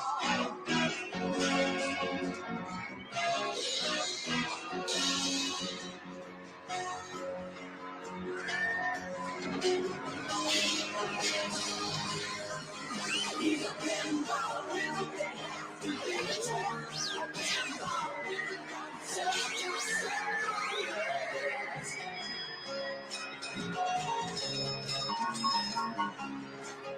He's a pinball wizard, so chicken long. A pinball wizard, the one you pinball Lord. He's scoring more. He's scoring more.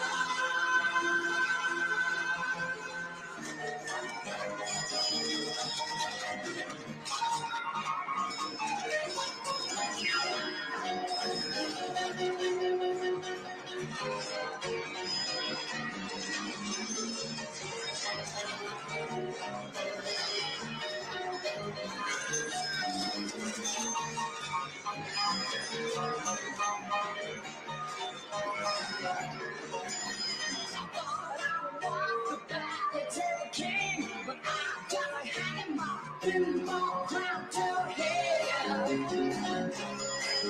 To hell. To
This is a man's world.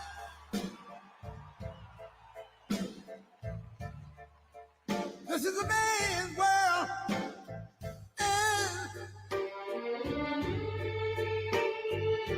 But it would be nothing, nothing, nothing about a woman or a girl.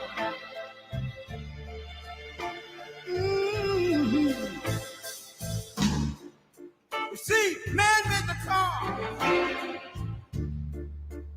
take us over the road. Man made the train, carry the heavy load. Man.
And a baby boy. Man, make them happy because man, make them toys. Without you, man, make everything he can.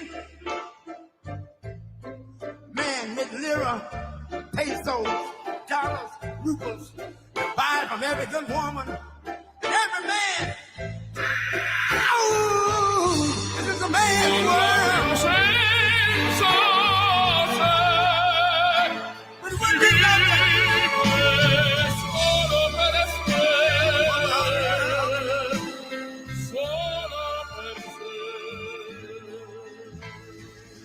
he's lost in the wilderness. It's a man's world. He's lost. E non si accorge che noi non l'abbiamo senso per si vive solo per sé, solo per sé, solo per sé. This is a man's world.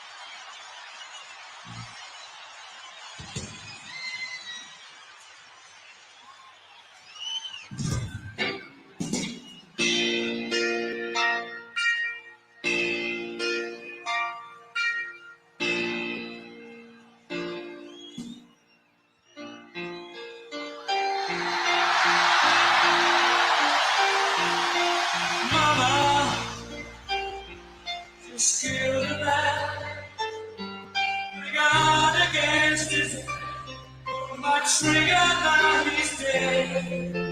Mama, life had just begun, but now I'm gonna throw it all away. Mama,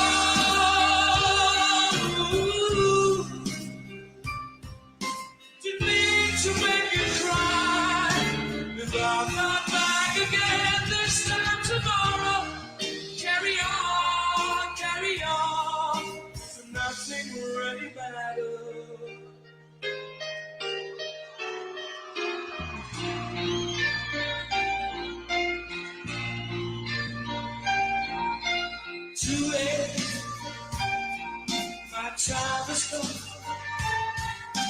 Shivers down my spine.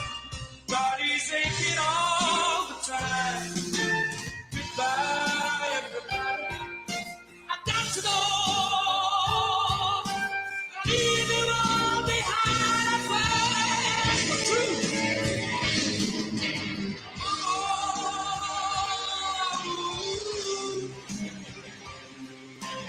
I don't wanna die. Sometimes wish I'd never been my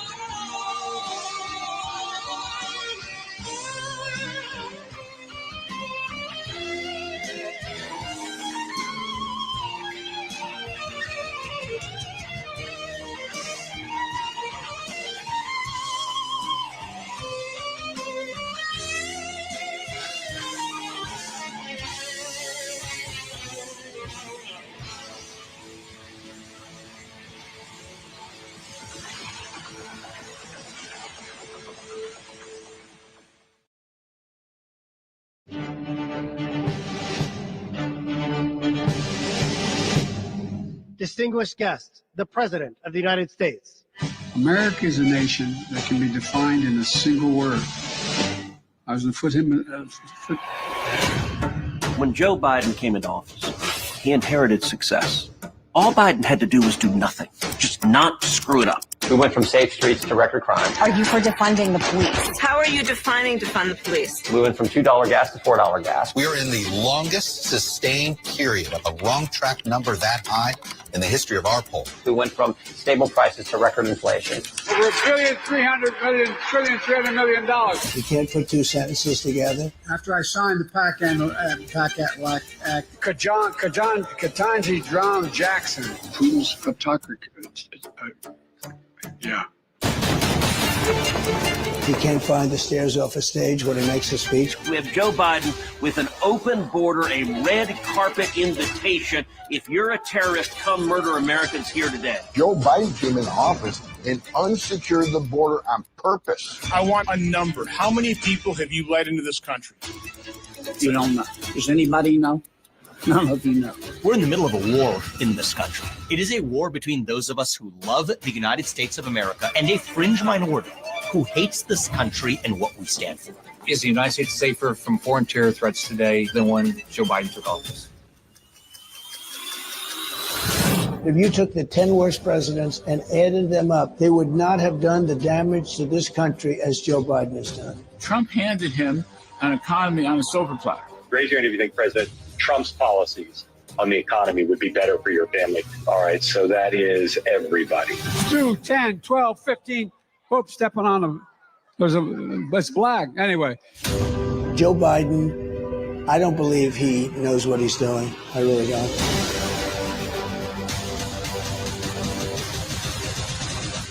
The chaotic and deadly U.S. evacuation from Afghanistan stunned Americans and the world. My teenage daughter would have planned a better exit than Joe Biden did. When Putin saw how incompetent we were, he said, wow, I'm now going to go into Ukraine. This is what Russian President Vladimir Putin unleashed on Ukraine. What has Joe Biden done?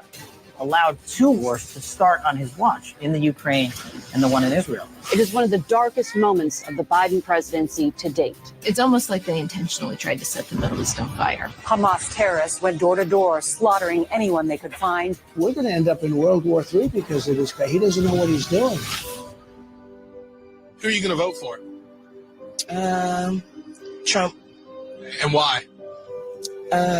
I like you guys. I'm willing to do whatever I have to do to save our country and to save our Constitution. He's doing this for one reason and one reason alone, because we are on a rescue mission. Trump's rescue mission, saving America. It's like we drafted a quarterback, $159 billion. and then you realize after 2 games he can't play.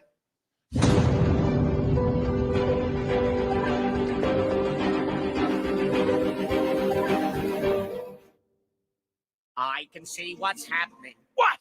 And they don't have a clue. Oh! They'll fall in love, and here's the bottom line. Our trio's down to 2. Oh. The sweet caress of twilight. There's magic everywhere. And with all this romantic atmosphere, disasters in the air.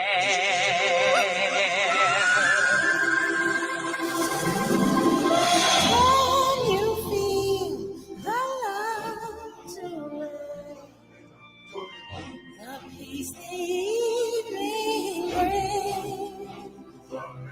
The world for once in perfect harmony with all its living things. So many things to tell her, but how to make her see the truth about my past? Impossible. She'd turn away from me. He's holding back, he's hiding, but what I can't decide. Why won't he be the king I know he is, the king I see inside? Can you feel the love tonight? The peace the evening brings. The world for once in perfect harmony with all its living things. And feel the love tonight. Dreams not too far. Stealing through the night's uncertainties. Love is where they are. And if he falls in love tonight, it can be assumed his everydays with us are history. In short, our pal is doomed.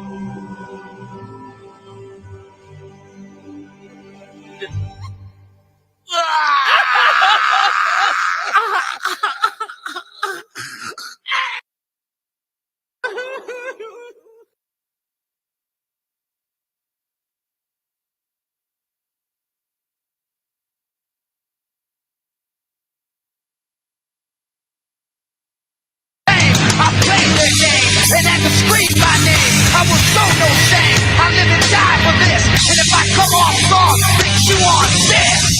Are you scared? Devil without a cause, and I'm back with the beaver hats and back.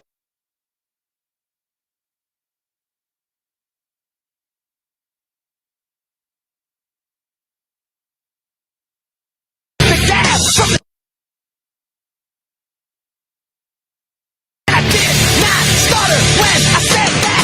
I'm going platinum, selling rhymes. I went platinum 7 times. It's still the ill, they wanna see us rise. I guess because the only God knows why.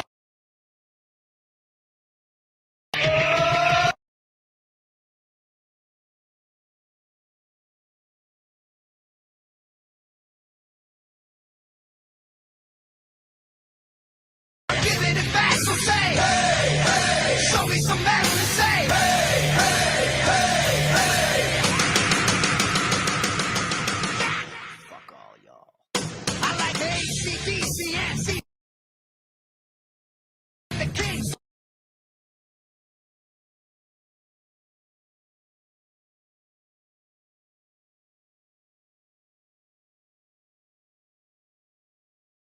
On the ground, so fucking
chance.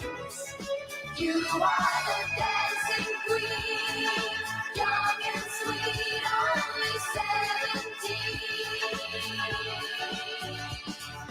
Dancing queen, feel the beat from the tambourine. You can dance, you can jive, having the time of your life. Ooh, see that girl.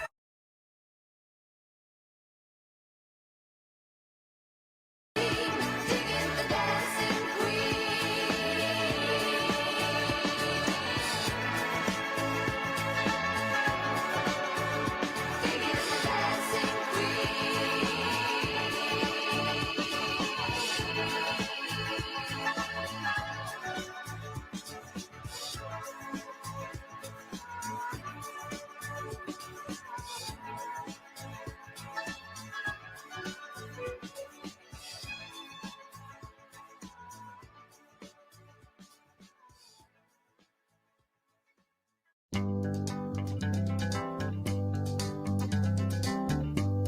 We're caught in a trap.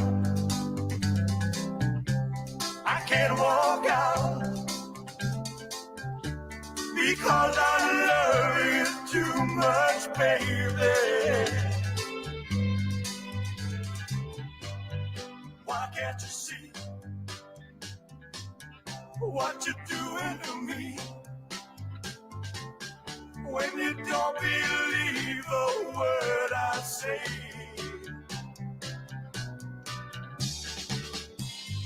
We can't go on together with suspicious minds. And we can build our dreams on suspicious minds. So if an old friend I know I might have said hello, would I still see suspicion in your eyes? Here we go again, asking where I've been. You can't see the tears are real and crying. Yes, I'm crying. We can't go on together with suspicious minds. And we can build our dreams on suspicious minds. Oh, let our love survive. Oh, dry the tears from your eyes. Let's don't let a good thing die. You know I've never lied to you.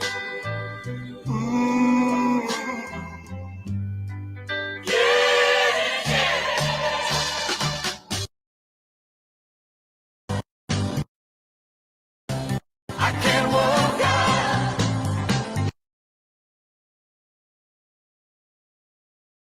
Baby, can't you see?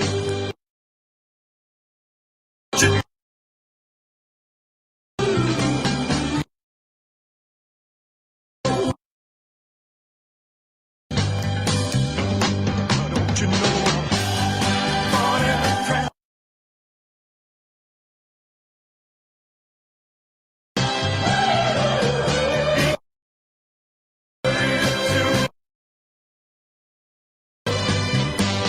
Don't you know I'm caught in a trap?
that you like to be.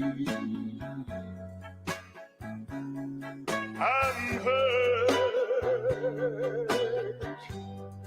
way down deep inside of me.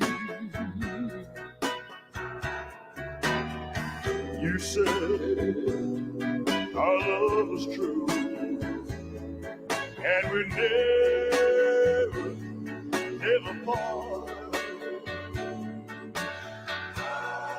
How you want someone new, and it breaks my heart.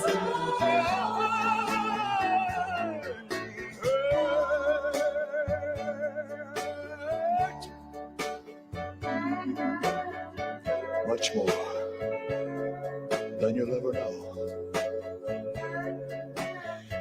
Yes, darling, I'm so hurt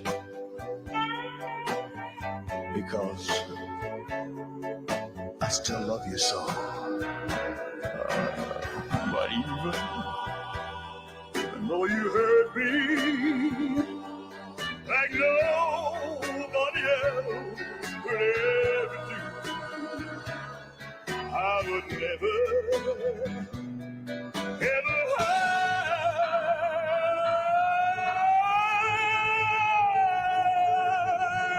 you.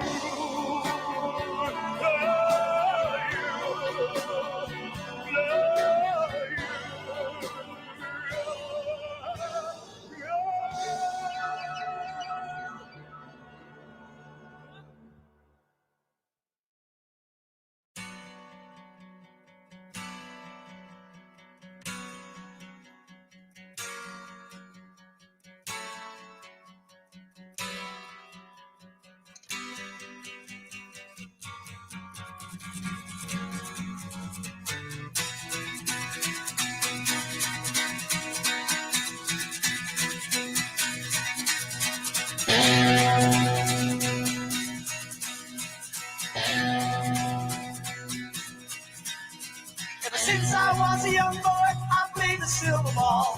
From Soho down to Brighton, I must have played them all. But I ain't seen nothing like him in any amusement hall. That deaf, dumb, and blind kid sure plays a mean pinball.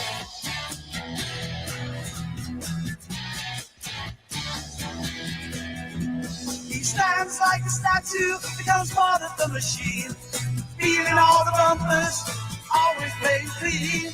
Plays by intuition, the digit counts as ball. That deaf, dumb, and blind kid sure plays a mean pinball.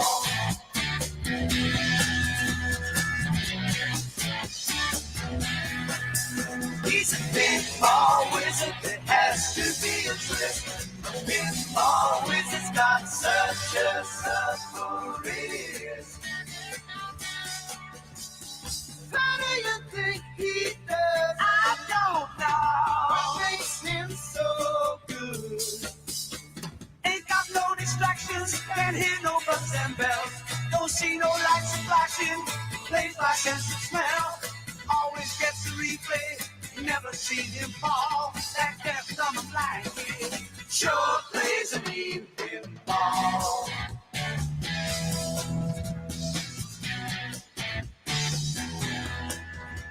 I thought I was the body table king.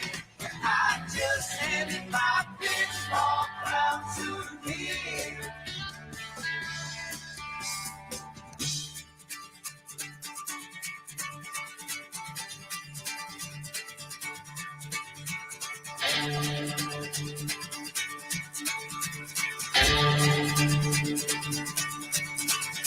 Even on my favorite table, he can beat my best. His disciples lead him in, and he just does the rest. He's got crazy little fingers, never seen him fall. That deaf, dumb, and blind kid sure plays a mean pinball.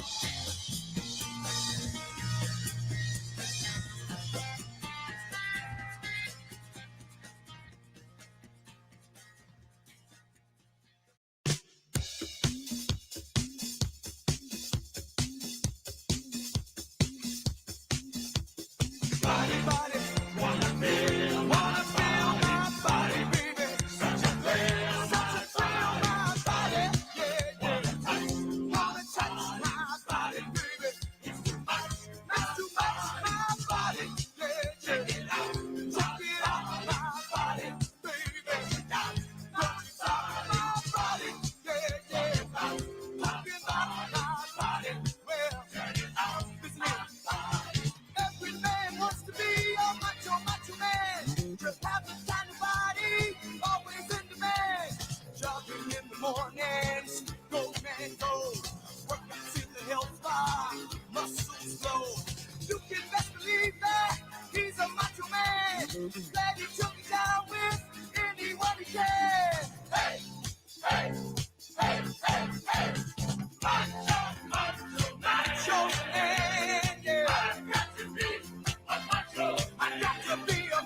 Mr. Ego, dig his chains. You can best believe that he's a macho man. He likes to be the leader. He never just strands. Hey, hey, hey, hey, hey. Macho, macho, macho man. Yeah. I got to be a macho. I got to be a macho, macho man. Yeah. I've got to be a macho. All right, macho, macho man. Yeah, yeah. I've got to be a macho man. Macho, macho man. I've got to be a macho. All right.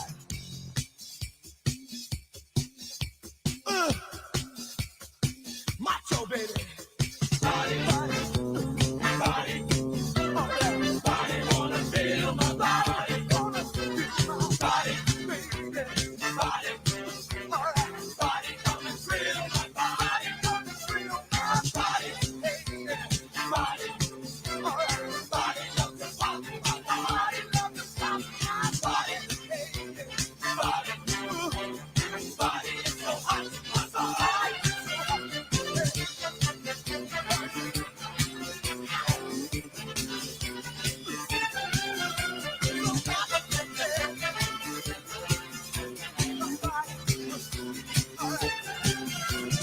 Every man ought to be a macho, macho man. To live a life of freedom, machos make a stand. Have their own lifestyle and ideals. Possess the strength and confidence, life's a steal. You can best believe that he's a macho man. He's a special person in anybody's land. Hey, hey, hey, hey, hey. Macho, macho, macho man. Yeah. I got to be a macho, macho, macho. Yeah. I got to be a macho. Take the hair on my chest, macho, yeah. Macho man. I say shake my big, big mustache. All right, macho. I got to be a macho, macho, macho, macho man. I got to be a macho. Big broad shoulders, yeah. Macho man.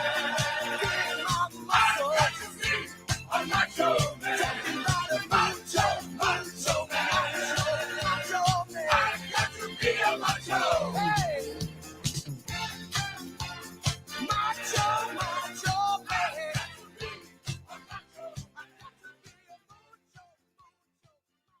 Ladies and gentlemen, please welcome the next Vice President of the United States, Senator J.D. Vance.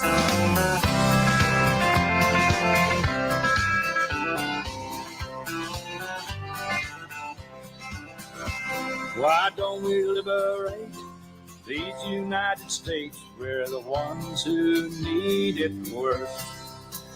Let the rest of the world help us for change, and let's rebuild America first. Our highways and bridges are falling apart. Who's blessed? Who has been cursed? There's things to be done all over the world, but let's rebuild America first.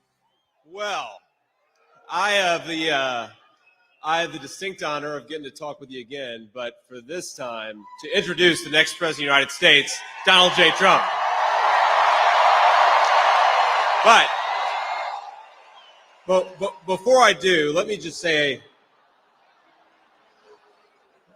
sorry.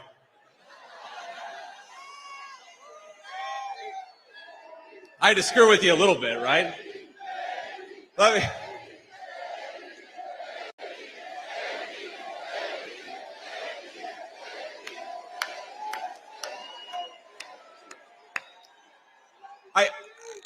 How do you introduce the guy? Pretty much everybody knows everything about him. They know he was a great president, and we want to make him president again. But what I thought I'd say is, what are the qualifications you need to be a good president? Well, number one, you need to love this country, right? We got a lot of leaders who don't love this country, but there are, frankly, if we're being honest, a lot of people who love this country you wouldn't want to make president just because they love the country. You need something else. And when I wrote my convention speech, and I wrote it mostly myself, had some help from some friends, but I was looking at the history of President Trump's engagement with his country, and one of the things that jumped out at me is if you think about the biggest mistakes we've made as a country, the things that have hurt my home state of Ohio, this state, Michigan, the most, you kind of run through the list of things. I'd start with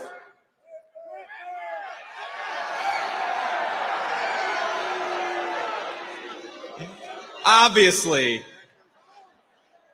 Gretchen Whitmer's a problem. I'm talking about even further back than that.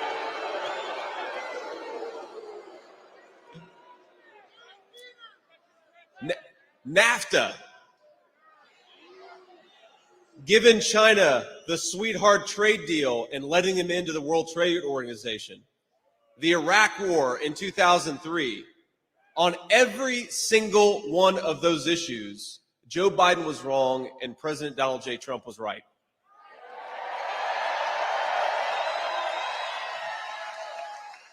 Even though he was a real estate developer in New York, he knew instinctively what this country needed and how to put the interests of the citizens of this country first. Now, we had a hell of a 4 years with President Donald J. Trump, didn't we?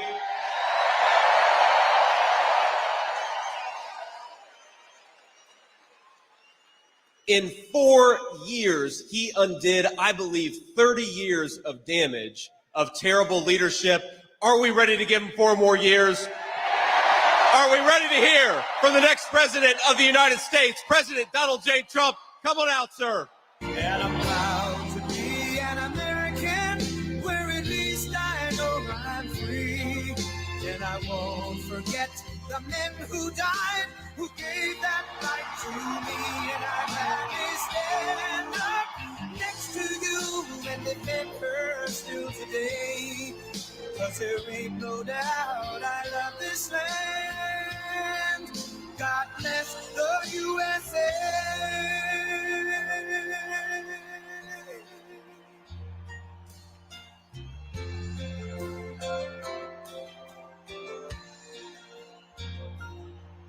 From the lakes of Minnesota to the hills of Tennessee, across the plains of Texas, from sea to shining sea, from Detroit down to Houston and New York to LA, where there's pride in every American heart, and it's time we stand and say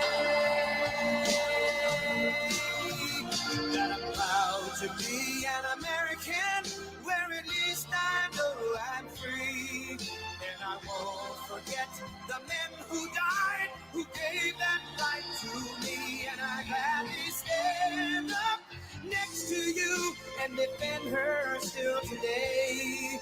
'Cause there ain't no doubt I love this land. God bless the USA.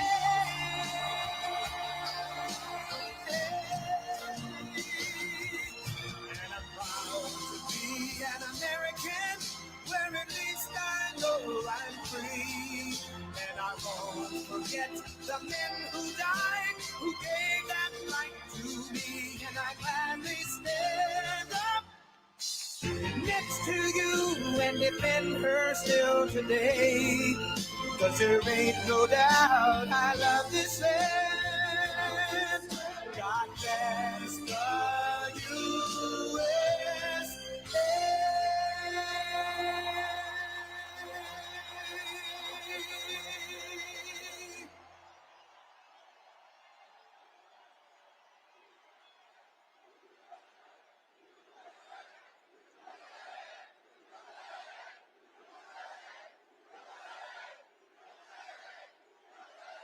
Well, thank you very much.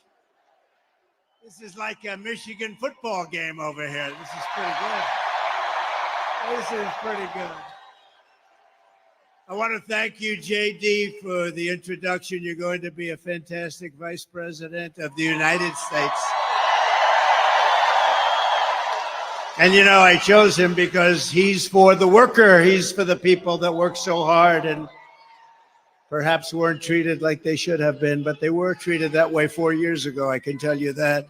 But we're going to get it back bigger, better, stronger than ever before. Thank you very much. This is some pride. I'm thrilled to be back in the great state of Michigan with thousands and thousands, and I mean lots of thousands up here. This is a hell of an arena. This is a hell of an arena.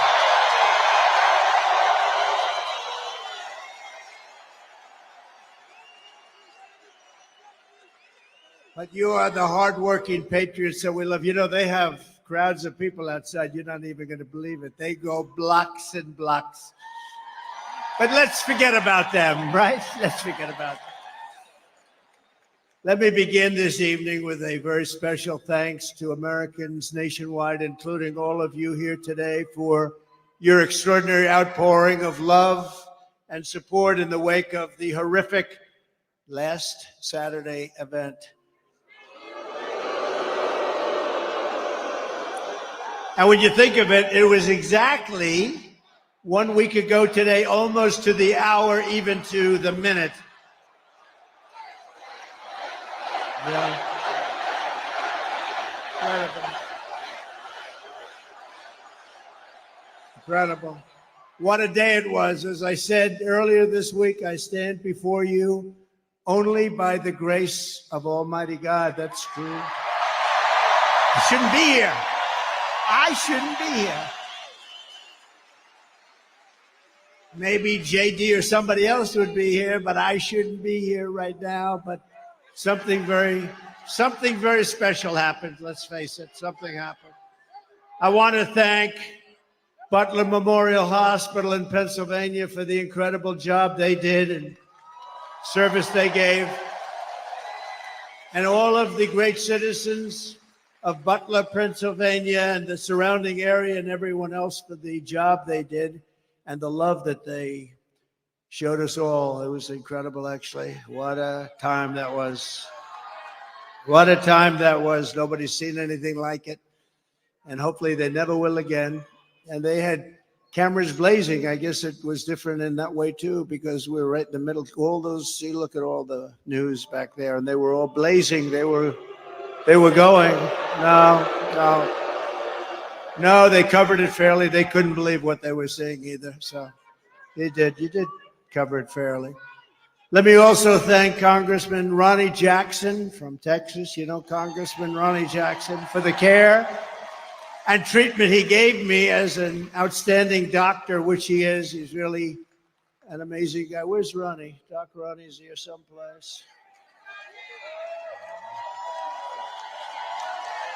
Thank you, Ronnie.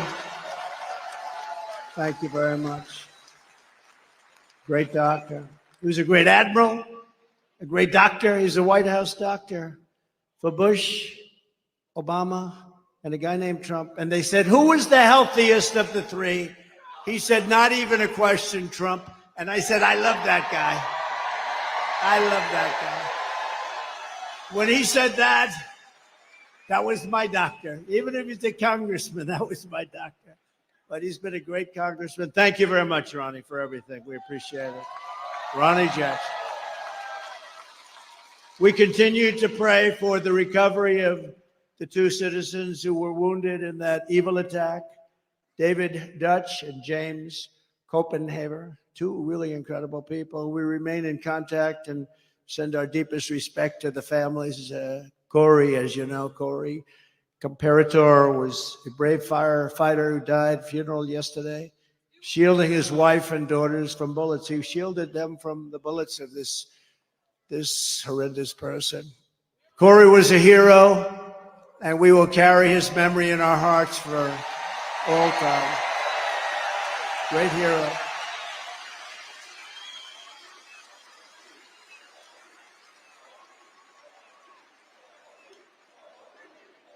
That's great. And he was a big trumper, and we will never forget him, right? We're all together. We're all together. There's never been anything like what you witnessed the other day with the convention. I don't think there's ever been a convention where there was such unity and love. And even Now I'll say just for a second, the fake news even said it that way.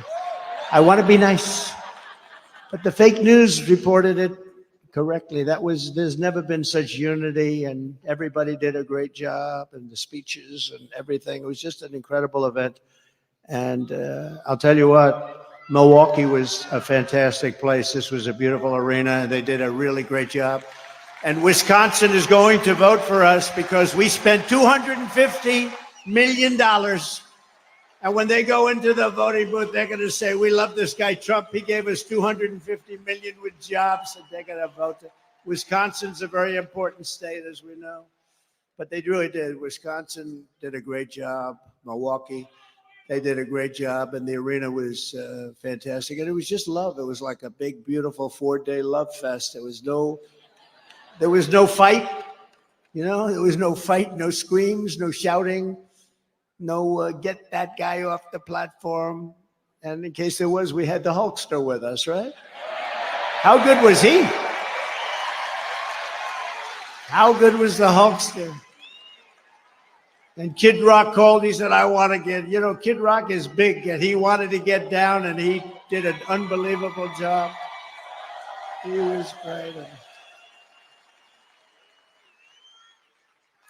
But all of them, everybody. We had so many great people there. It was really an amazing thing to see, and it was really something I don't think there's ever been. A lot of people report. I think it was either party. There's never been anything like it. And now we have something coming up where they're going to go for the convention, and they have a couple of problems. Number one, they have no idea who their candidate is, and neither do we.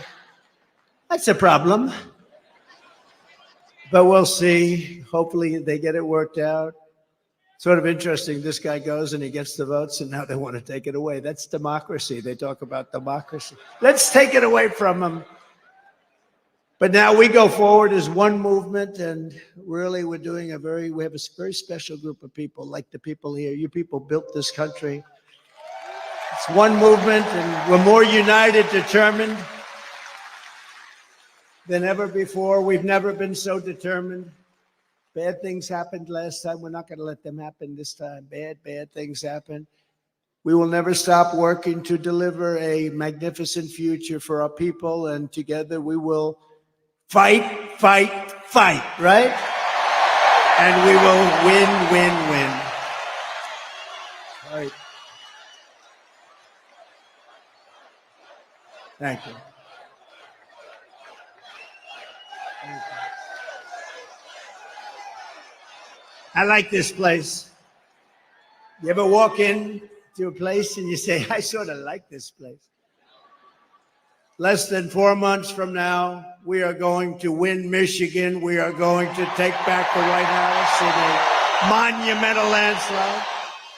And with your help, we are going to make America great again. Right?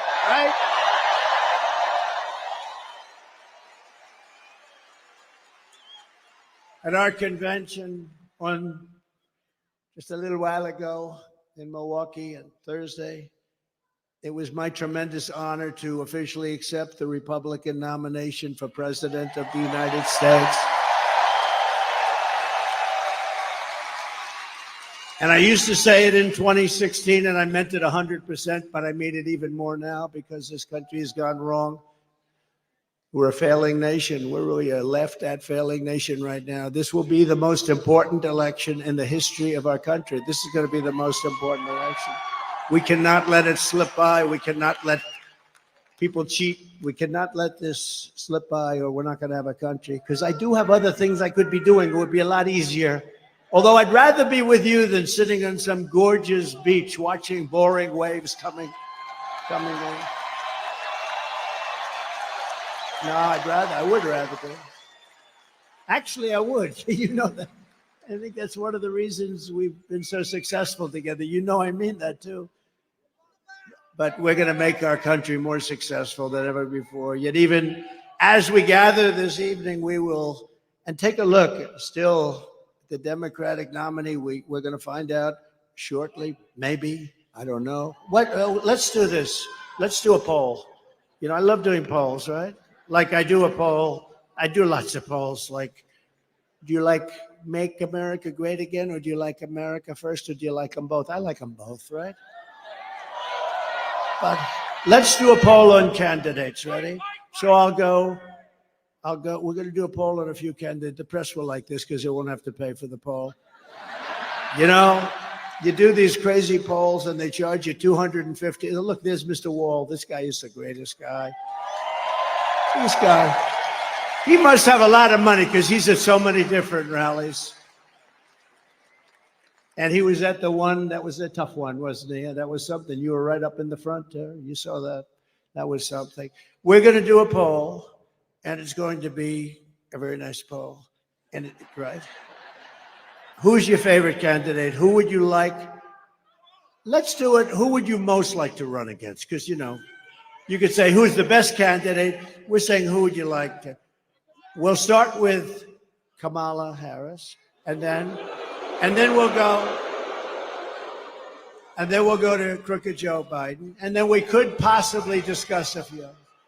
So who would you like to most run against if you're us, if we want to win? Ready? Kamala Harris, crooked Joe Biden. All right. I don't think we have to go too much further. Well, you have a terrible governor here who did a terrible job. Whitman. I'd like to run against her, actually. I'd like to run against her. No, she's one of the 20 that I mentioned. She's the one that gave her husband full right, title, and interest to everything, but nobody else could do anything but her husband. Her husband was sailing in the middle of your lake, your beautiful lake. He's out there sailing, and everybody else had to be locked up, right?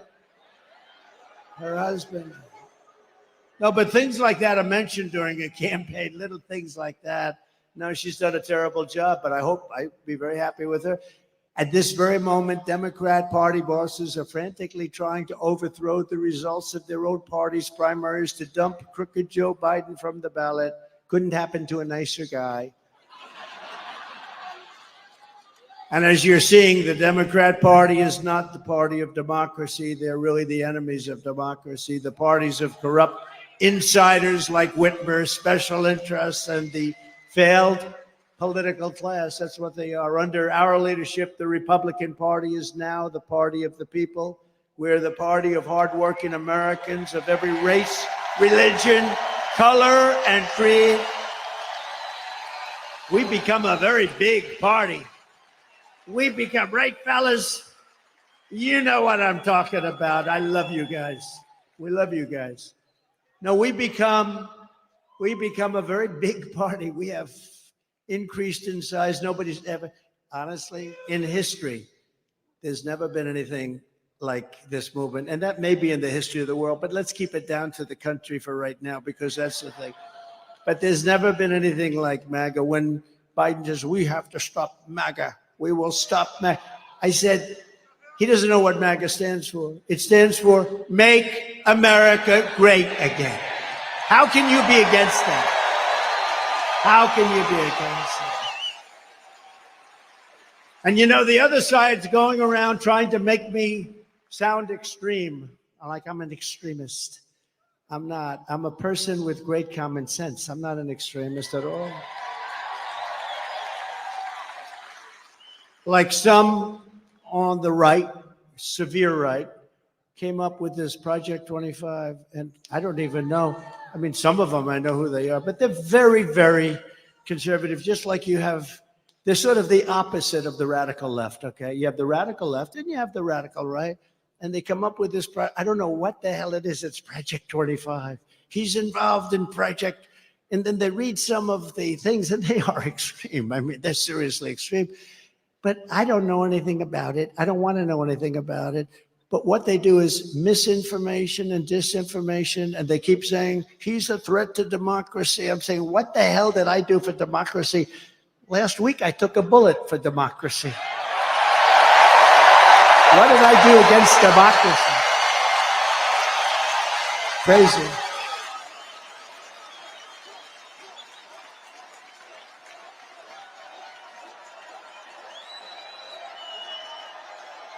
Hello, Chris. Here's our great campaign man. Chris, are you having a good time? Look at him. He's back there, cool as a cucumber. You know, so far they're giving us great credit for the best run campaign they've seen in years. Isn't that nice? Thank you, Susie. Thank you, Chris. Look how cool he is. Just sits there. Thanks, Ed. Try doing it with another candidate sometime. That gets tough, right? Anyway, thank you very much. Great job, Chris, Susie, the whole group. We have a great group of people. They love this country. They want to save the country. That's what we're doing. With your vote in this election, the Trump-Vance administration, by the way, I made the right pick. He's so great. They were all good. They were all good, but he's really stepped up.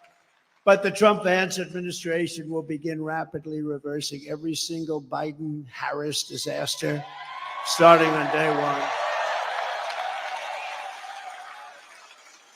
And when you vote for Biden, you're probably voting indirectly for Harris anyway, whether you like it or not. It's common sense. It's all common sense, right? We will end the inflation nightmare that you would have never had. We had no inflation.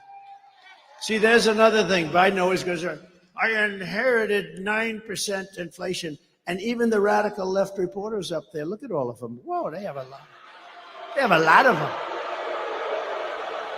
They have a lot of them. Look at those cameras. But they'll start turning off as soon as I start mentioning certain things. I'll say, the red light just went off. No, but actually the radical left reporters, of which there are quite a few, I can't believe it. I don't know why they'd have them. But the radical left reporters say, the guy's right. You know, wasn't it until 2 years in that we became destroyed with inflation? Inflation is a country buster. It's a class buster. It busts everything, low income, middle income especially, and they get they're busted. The country gets busted. Look at Germany from centuries ago. Look at every country that's had inflation. And we had, I believe, the greatest inflation in the history of our country. They don't even report it properly because they leave the worst numbers out. They don't talk about interest rates that went to 10, 11, 12%, and you can't get the money. So what does that mean, 12% if you can't get the money? It means it's higher from 2%. We will seal the border and we will stop this terrible invasion that's destroying our country.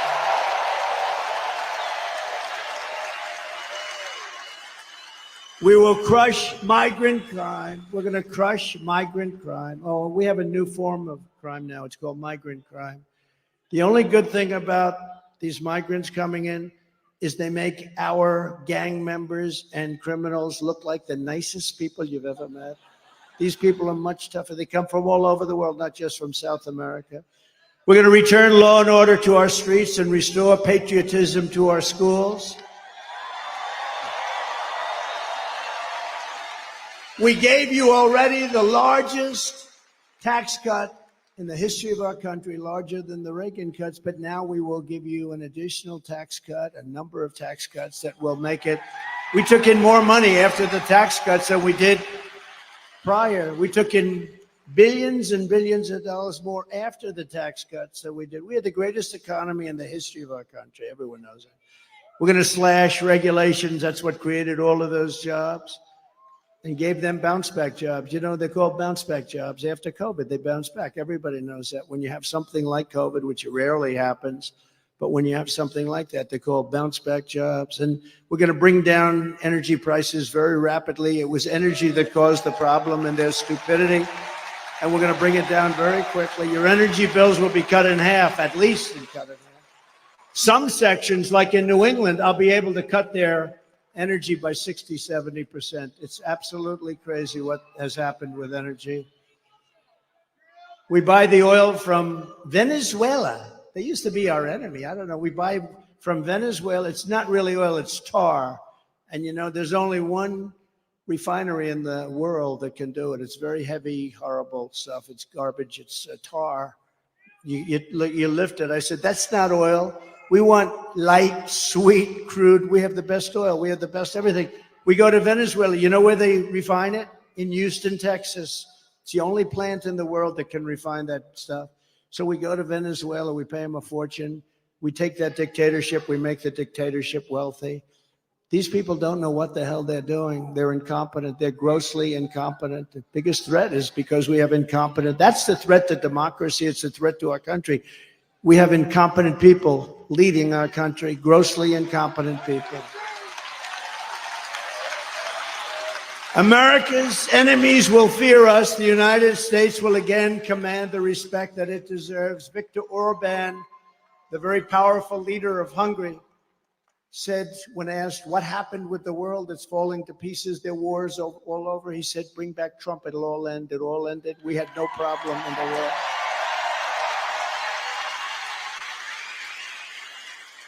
And something beautiful is going to happen because we will bring back the American dream, and it'll be bigger, better, and bolder than ever before. Right? And most importantly, for the people of this great state, you know, years ago, they gave me in Michigan the Man of the Year. That was long before I was a politician. I was a business guy. I did well. I liked the state, but I don't know. I heard Man of the Year, Michigan. I said, that's cool. That's good. I'm going to make that trip. I didn't know why they were giving it to me. Nothing, but they were giving it to me for, I guess, the fact that I employed a lot of people. I did real well. This is probably 14 years ago. And I came in and I said, why do you allow foreign countries like Mexico? You know, Mexico's, we think of them as friendly, but they haven't been too friendly lately. How about where they asked Biden to meet, just to meet? They want $2 billion to meet. They wouldn't ask that. See, they wouldn't even ask me that because I'd say, I will put 100% tariffs on everything you send into a country if you even think about asking. They want $2 billion to meet. In other words, we won't meet with you unless you pay us $2 billion. And this is every single year. They want $2 billion. No, it works the opposite of that, the exact opposite.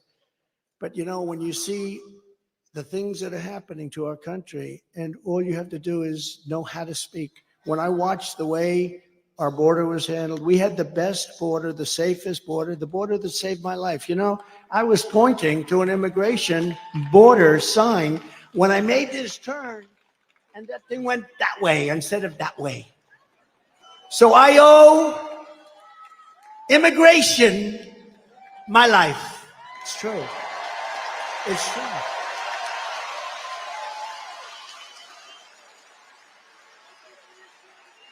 Now, think about it. I'm talking thousands and thousands, much more than even this. I mean, we're restricted because you're in this giant arena. That's the one thing about outdoor that's good. You can have unlimited, thousands and thousands as far as the eye can see. Nobody's over here or over here because there's nobody there. It starts like this, as far as the eye can see. And I said, look at the great results that we had on immigration. Just look at them. If I didn't say that, and it's because we had like a crane holding this massive sign, I call it the $1 million sign, that they're expensive. But that sign was very good. I think I'm going to sleep with it tonight. I'm going to sleep with it tonight. I said, what was that? What was that? Ooh, then I looked, I said, that's not good. That's not good. So it was immigration, if you think about it, right? Immigration, I would have never been looking to the right, and I had to be. It was the only place that would have saved us. They do these reports in the New York Times and all over the place where they had, you know, the shape, you know, if he turns this way, this way, this way. If every shot was no good for me except for the one direct, and came whizzing by.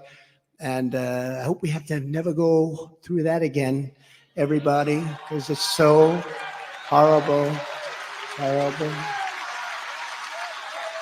But most importantly, for the people of your state, this great state, I will rescue the U.S. auto industry from obliteration. They're going to obliterate your auto industry. And anybody that votes for the head of the United Auto Workers, this guy doesn't know what he's doing. He's approved all electric cars. And you know, Elon, I love Elon Musk. Do we love him? I love him. And I'm constantly talking about electric cars, but I don't mean I'm totally for them, but whatever the market says, and if it's 10% of the market, 12%, 7%, 20%, whatever it is, it's okay. But you can't have 100% electric cars. And you know, so Elon endorsed me recently, the other day, actually. He's great. Elon Musk. He's a brilliant guy. Every time I call him, he's talking about, I got a new idea for a rocket. You have to hear this. No, it's true. You know, the first time I ever saw this, I'm watching television like 3 years ago, and I see a rocket engine, motor engine, come down landing, straight up in, no wings, no nothing, and it's landing. I thought I was seeing things. What is that? And it's landing on a barge in the middle of the ocean. And then another one comes down, and another one, I guess 4 of them came down, 3 or 4, and they land upright. I said, what the hell was that? I've never seen that before. Now, if that were government, you wouldn't see that for another 50 to 100 years. But it was Elon.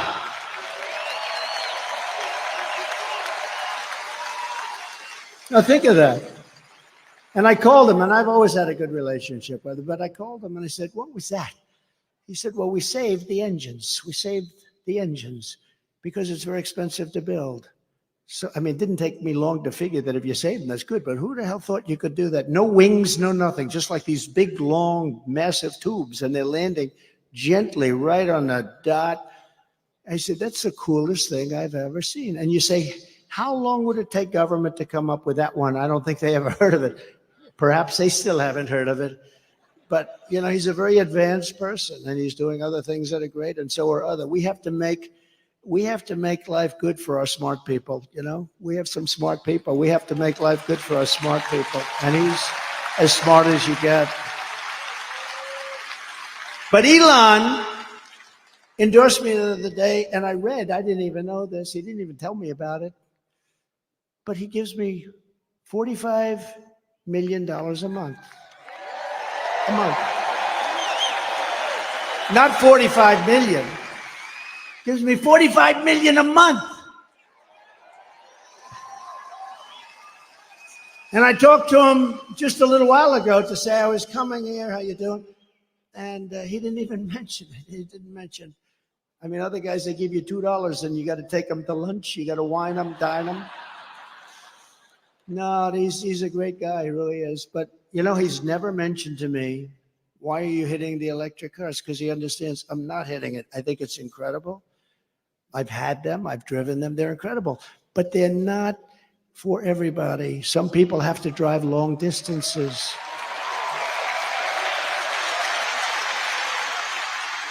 And they tend to be more expensive. And, you know, they'll probably be made in China because China has all of that material. Oh, there's the guy that I stood up here. Are you the same guy, the same muscles? Look at that guy.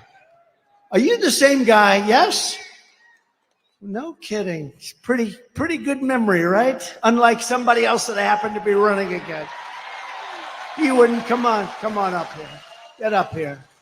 I got to get this guy. This guy was central casting. Look at him. Look. Oh, I think he was standing on a box. That was the only thing. I said, you got to come on up here. Don't hurt yourself. Can you get him up? I like this guy. He's a serious union guy, a United Auto Workers. You look at him get over there. It's okay. He does not carry guns. He's not. Come on up here. Look at him. Look at his shape he's in. Hey, I'm glad to see you. I'm glad to see you. I'm glad to see this guy. I told you we're going to get 85 million of us out there to vote for him. So let's go home from this rally and do our part.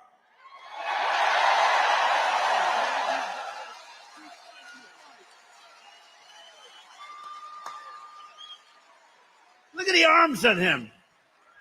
I may have height, but his arms are definitely more powerful, huh? Look at that guy.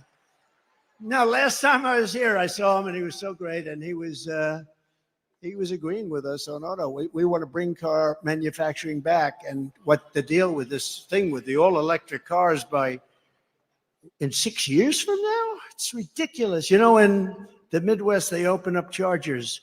They opened up 8 chargers. You read about this. $9 billion they spent for 8 chargers. That's like a gas pump. I guess it would be like the equivalent of a gas pump for electric, right?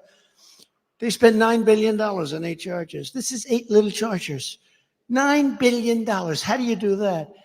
It would cost at that rate $5 trillion to create enough charges so it could run. It doesn't work. And it doesn't work the trucks either. I was with Swift, big Swift company. How many trucks you own? 29,000, sir. 29,000, that's a lot of trucks. One of the biggest, I guess like the biggest. I think he's the biggest, right? And he said, they want to destroy our business. They want us to go all electric. I said, so what's wrong with electric? I said, if you take a big, beautiful, like Peterbilt or one of the great manufacturers, how many times would you have to stop from New York to Los Angeles? None, sir. We go right there. We have some left over. Really? That's with diesel. I said, what about if it's electric? We have 6 to 7 stops, about 3 hours each. So immediately he's saying, that's not working too well. He said, but there are other problems. He said, the truck is so much heavier that you'd have to rebuild every bridge in the country. That doesn't sound too good, right? And then the third thing, he said that the battery is so much bigger than a tank, a big tank for the diesel or for the gasoline, but the diesel mostly. It's so much bigger that most of our payload would be holding batteries. In other words, we wouldn't have any room for the product. So let's say you hear those 3 minor details. Typically, you would end the conversation, would say, that doesn't work. These people said, we don't care. We want you to go all electric. Can you believe these people? They're crazy. They're crazy. No, they're crazy. And they want boats to do the same thing. I was with in South Carolina, one of the biggest boat manufacturers of, smaller fishing boats from, let's say, 16 to 35 feet. And he said, we have a problem. They keep pushing, the beautiful outboard engines. You have Mercury and Evinrude, I guess they used to have. I don't know if they have it anymore. But those big, beautiful outboard engines they have, they work great. Or just interior engines run by a thing called gasoline. So he said they want us to figure out how to go all electric in a boat, right? All electric. I said, well, what is the problem? He said, we'd have to take the entire lower cabin where we have bedrooms, and we'd have to make that into a battery. But the bigger problem is, sir, it won't float because it's so heavy. It won't float.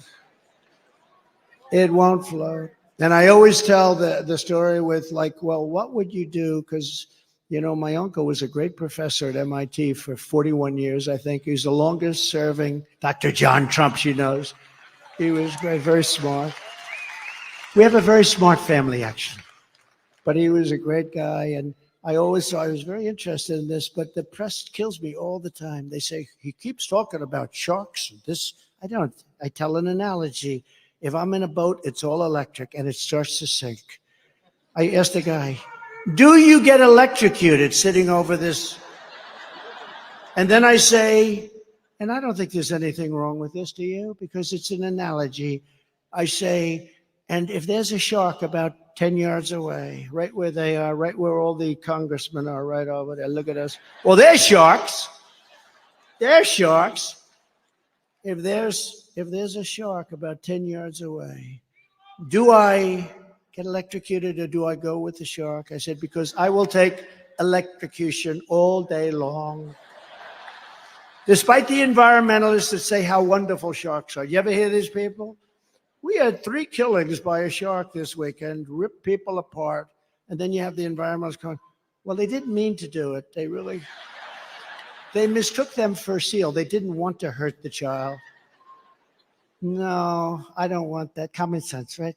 I mean, how about they catch a shark, vicious that they've been after, and they take him to a little deeper water and they put him back in? I wouldn't do that. Would anybody do that here? Let me ask you, this is Michigan. These guys wouldn't do it. But they always get on me. They say, why is he talking about electricity and sharks? What do they have? Well, they know exactly. It's sort of a cute little story. Do I take electrocution or do I take death by a shark? And I'll always take electrocution. But isn't it ridiculous? Think of it. Isn't it ridiculous? They want to make a boat that's far too heavy, that can barely float, and they're driving people out of business. They're destroying this country. They're stupidly destroying this country. The Army tanks are the other one. They want to make all electric. We make the best tanks in the world. They want to have them. So that as we go into a country to bomb the hell out of it, we will do it in an environmentally friendly way.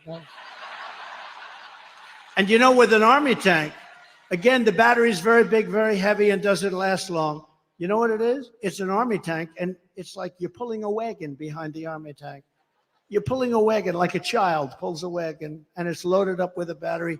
So we got to get back to common sense. The aircraft, too. They want to make our jet fighters a biofuel jet fighter that shows 18% less efficiency. That's the difference between winning and losing a fight.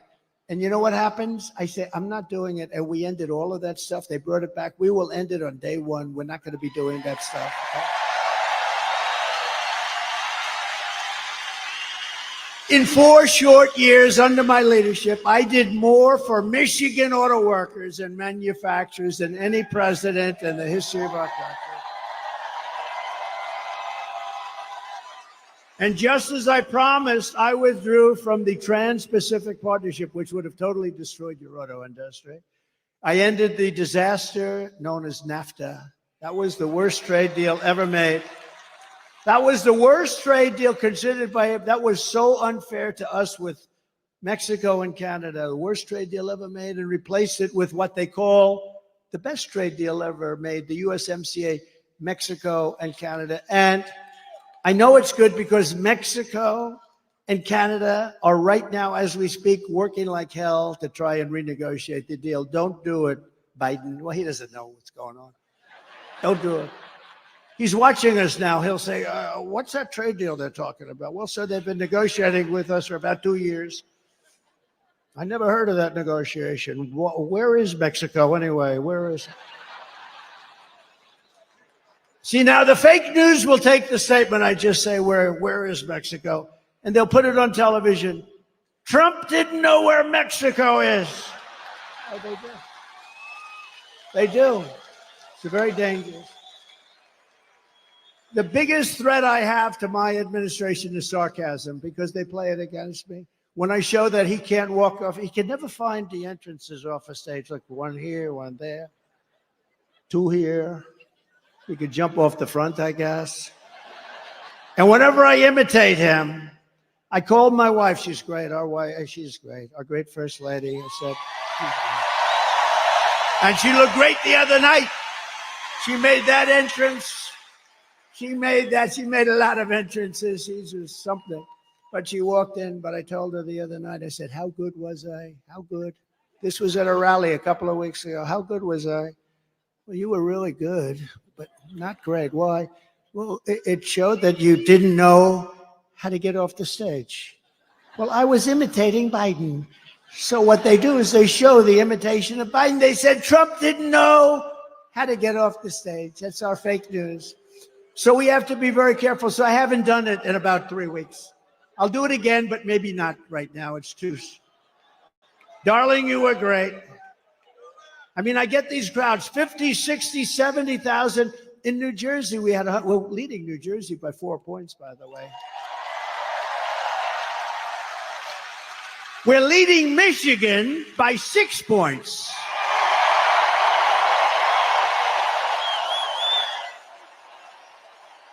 Right.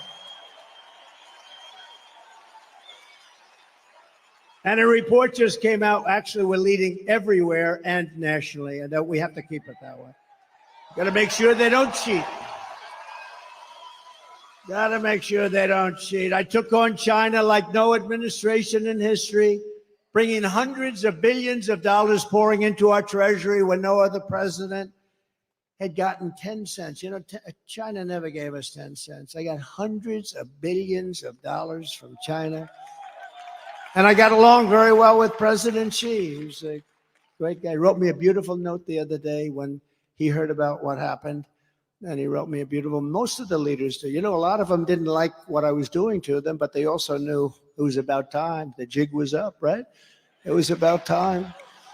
But they wrote me, almost all of them wrote me notes. It was nice. No, I have a good relationship with all of them. That's a good thing. You know, a lot of times the press would say he gets along with Kim Jong-un, North Korea. He has a lot of nuclear weapons. I got along with him great. You were never in danger with me as your president. It's a good thing to get along, not a bad thing. I used to tell him, why don't you do something else? All he wants to do is buy nuclear weapons and make them. I said, just relax. chill. You got enough. You got so much nuclear weapons, so much. I said, just relax. Go to let's go to a baseball game. I'll show you what a baseball. We'll go watch the Yankees, or we'll come watch Michigan at its home opener. Okay, how about that? Are you going to have a good team this year, I think, right? Pretty good. I heard good. But who the hell knows, right? Guy drops a pass, that's the end of that season. It's a risky business. I proudly imposed a 27.5 tariff on all Chinese auto imports to keep China and Chinese cars, keep them out of America. You don't sell a lot of Chinese cars in here because of what, and if you did, it'd be fewer cars that you made. We're going to bring back the auto industry we're going to bring it back. We're going to have them. If they want to come in and sell us cars, they can, but they have to build plants here and they have to hire our workers, and that's fine. And nobody can say anything about it. Under the radical Democrat policies, the U.S. auto industry is being decimated. You know, we lost 64% of our industry over the years, 64%. We were a giant, and now a lot of them made in Mexico. Mexico's taken 35% of the auto industry. And we did something very strong. We did something very strong with Mexico. But, you know, when I was building the wall, I said, you have to give us 28,000 soldiers. And they laughed at me. I hate when people laugh at me. I hate it. No, it's so disrespectful. They laughed at me. We won't do that. Why would we do that? I said, because you have to. We're building the wall. People are flowing in through your country. We want 28,000 soldiers to protect us while we're building the wall. They said, no, no, no. And then they said, after I said, look, here's the story. If you don't do it, we're going to charge you a 25% tariff on every car that you send into America. And then it's going to 50% next month. Then it's going to 75%. And then it's going to 100%. And then I'll stop. And the gentleman representing the president's a great guy. He's no longer president, but he's a great guy. He was a great guy, still is.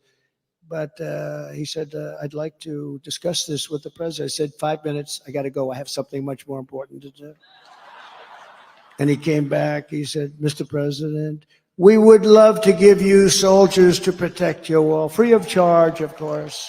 That's how I got those great numbers on that beautiful, beautiful graph that we talk about. They gave us everything I wanted. I got everything from Mexico. And then this stupid person, low IQ, he's a low IQ individual. Take his IQ. I guarantee you it's in the low 50s or 60s. And he's negotiating against Putin, President Xi of China, Macron of France, very smart guy. I told him he was going to do something very bad to our country. I said, that's okay, you can do it, but I'm going to put a 100% tariff on all wines and champagnes that come in from France. He said, no, no, no, Donald, you cannot do that. I said, I'm doing it. Donald, you cannot do that. That's not fair. He's going to charge our companies, American companies, 25% for doing nothing, for being in France. Big deal, right? Big deal. So I said, okay, that's all right. I'm charging you 100% tariff. I gave it to all my people, Mnuchin, all smart guys. They came back, sir, they won't do it. They won't budge. I said, they'll budge. I called them up.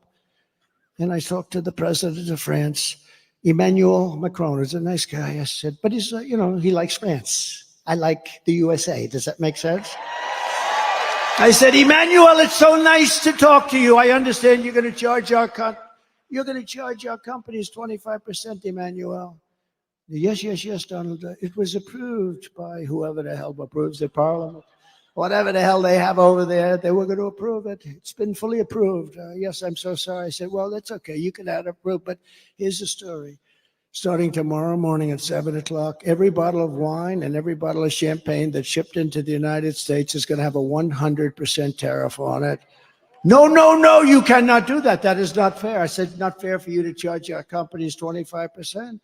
He said, you cannot do it. I said, I'm signing the papers now. I will call you right back. Calls me back. Donald, we would be delighted, Mr. President, to take that tax off. We have decided to take it off. It'll be off by tonight, sir. It'll be off by tonight. And it was off. And it was off. You think Joe Biden does that? He doesn't know what the hell he's doing. Their policies are no good. Remember, whether it's Biden or anybody else, they want open borders. They want all the same stuff. So it's like, but he's in particular, he's pretty bad, I tell you. Can you imagine these killers, these are sharp. The press gets angry. They said, is President Xi of China, is he a smart man? I said, no, he's a brilliant man. He controls 1.4 billion people with an iron fist. He makes guys like Biden look like babies. They don't even know whether they're coming or going. Yes, the next day headline, Trump calls him brilliant. How dare? No, okay. Let's say he's not a smart man. Okay, whatever makes you happy. No matter what you do, I say he's a brilliant man. They went crazy because I called him brilliant. So I'm just going to have to say, he's okay. He's okay. No, he's very smart. But, and you know what else? He's a fierce person. Do you understand that? Some of the people here know that, what this means, especially some of the women, right? They know better than the men about fierce. I know the women, they know better than the men. They're more fierce than the men. Oh, her. But no, he's a fierce individual. He's a fierce man. Can you imagine when he meets this guy? He thinks Trump is playing a joke on him. He actually thinks there's some kind of that I'm playing a joke. He doesn't believe what happened. He doesn't believe the last election. He thinks I'm playing a joke on him. But can you imagine President Xi, Putin, all of them? They're all smart, tough. They love their country, or they want to do well with their country, whatever it is, all ideology. But we have to have somebody that can protect us. And Orban was right. We have to have somebody that can protect us. Right now, we have really low IQ people in there. And the president in particular, he has about a 70 IQ, and he's going against 210. And it never works out. It never works out. When I'm back in the White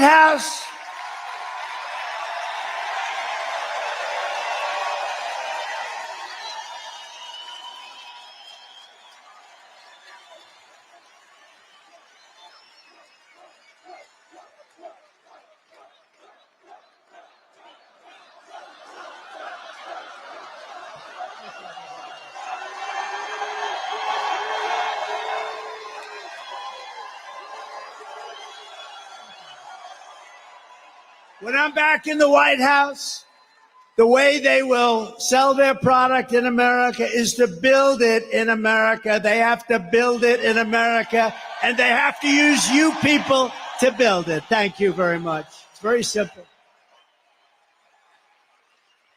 We will build American, buy American. We're going to hire American. We're going to get it going. We're going to get the auto industry back. It's ridiculous. I will revoke China's most favored nations trade. They have a most favored nations trade status. They've had it for years. We had it revoked, and then we had that stupid election, that ridiculous election that everybody knows was ridiculous. But I will revoke it. They have a trade. They're saying we're just beginning. They're not just beginning. They're teaching our people too much. I will pass the Trump Reciprocal Trade Act, meaning if China charges us a 100 or 200% tariff or tax, we will charge them a 200% tax. Very simple. It's called reciprocal. They charge, we charge. It sort of says, I shouldn't say this, because, Franklin Graham, I told the story the other night, Franklin Graham, he's such a wonderful guy. Billy Graham was his father, the greatest. My father used to take me to Yankee Stadium to watch Billy Graham. The place was packed, and he would get up and he would rant and rave, and you left there and you believed that it was God, in fact, that helped me last week. You would believe it if you listened to Billy Graham. And Franklin Graham is right, probably, but he wrote me a beautiful letter. He says, President Trump, I watch your speeches and your rallies all the time. I love your storytelling. There's nobody that can do it like you, but please, you're hurting yourself very badly. Don't use foul language. It made me feel bad, actually, because I don't use much. And if it is foul, it's not really foul. There's really foul and there's foul, and then there's a little off. Like some people they don't like the word hell. That's a bad word. That's not good. Or the word bullshit they don't like, so I won't use it. No, it's true. But it's more descriptive. There's just no word to sort of. But he said, so please, so I've been really good. And for the last 4 or 5 times, I've really been good. But, you know, you lose a little something. But reciprocal trade, it basically means you screw us and we'll screw you. It's very simple. And I can't describe it.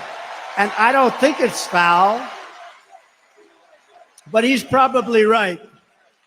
To further protect Michigan auto workers, I will end the Biden-Harris electric vehicle mandate on day one. It's going to end on day one. And I will immediately terminate the Green New scam, and we're going to use that money to build roads and highways and bridges. Under Biden and the radical left Democrats, inflation is wiping out our middle class. Groceries are up 57%. Gasoline is up 69%. Mortgage rates have quadrupled. They've gone up 3, 4, 5 times. And they never include that in their stats, you know. They never include those things. They never include mortgage rates.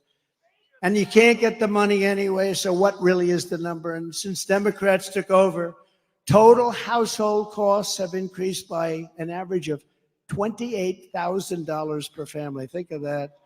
Under my leadership, we will throw out Bidenomics and we will replace it very simply with Maganomics. Maganomics.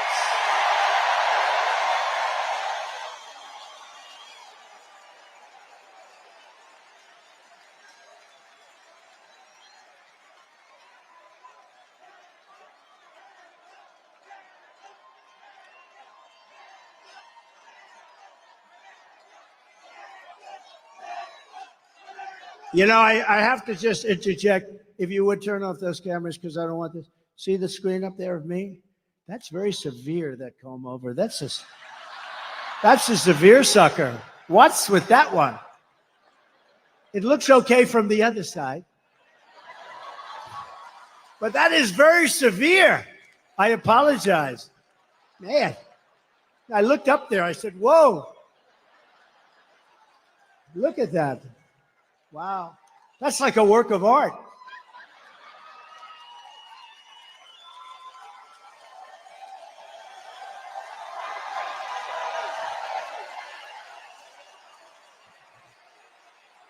Only look at that one. Don't look. That one looks. To bring down the prices of all goods, we will end the Biden-Harris war on American energy, and we will drill, baby, drill. We're going to start that day one. Under the Trump administration, we had energy independence, and soon we will have energy dominant. We will be more dominant than any country by far, and we were. Just 4 years ago, we started off at number 4, we got to number 3, and then we had to beat Russia. We beat them. Then we had to beat Saudi Arabia. We beat them, and we were like a rocket ship, and then we had this idiotic result. But we will be, and again, we have more. You know, Anwar in Alaska, it's probably the biggest find anywhere in the world. The size of Saudi Arabia, some people say, who knows what it is, but it's massive. Ronald Reagan tried to get it, couldn't get it. And that was easier in those days environmentally. They stopped it with the environment. You know, the environment is very important to me, and environmental is very important. But, you know, you can't use it to destroy a country. And they stopped it.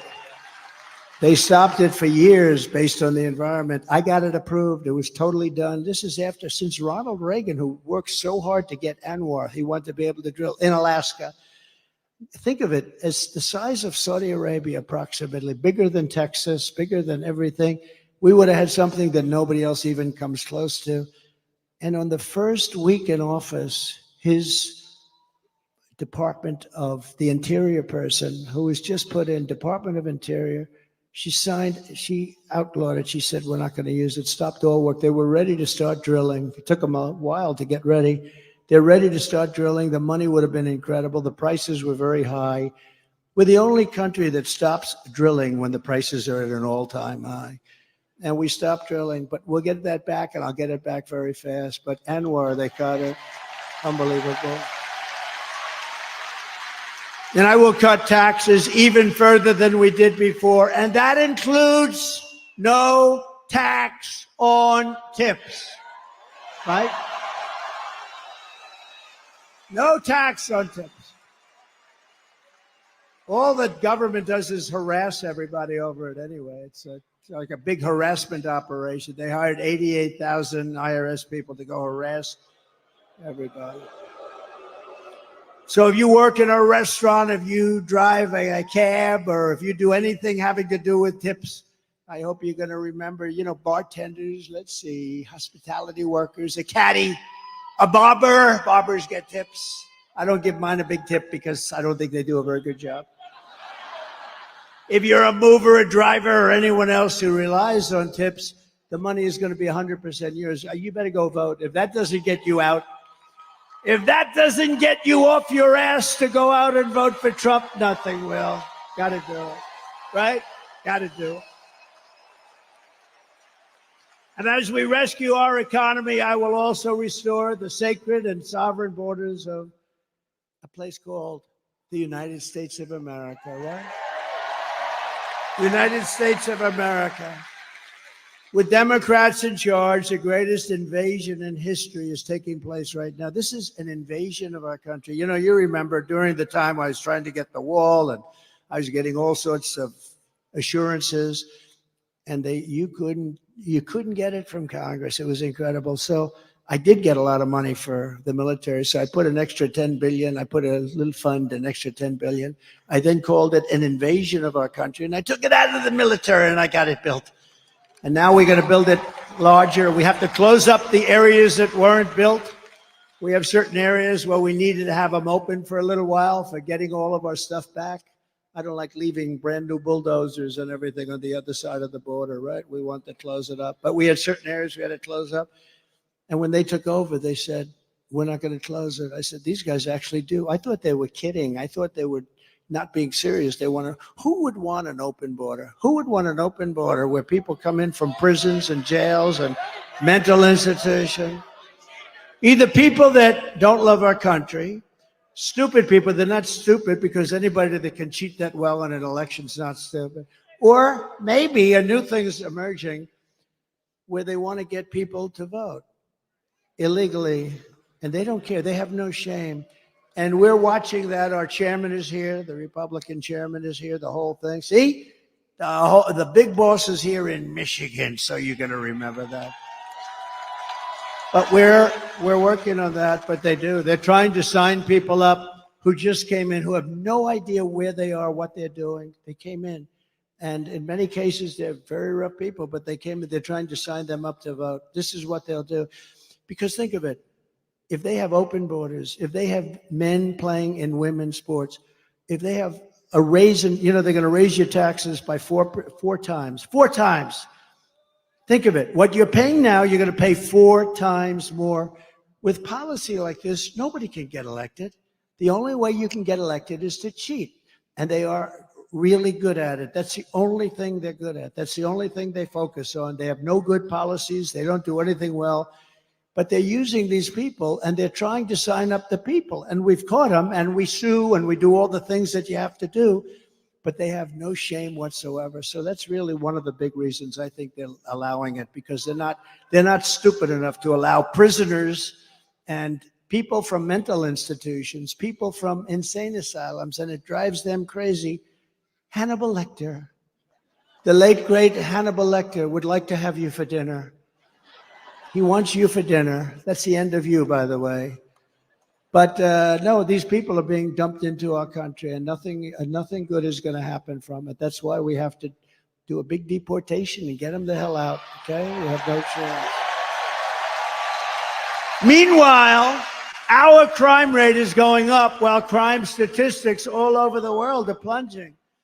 We have become a dumping ground for the world, which is laughing at us. They can't believe how stupid we are, how stupid we are. We're destroying our country. They can't believe what they're getting away with, but they're getting away with it at levels that they never thought possible. In Venezuela, crime is down 72%.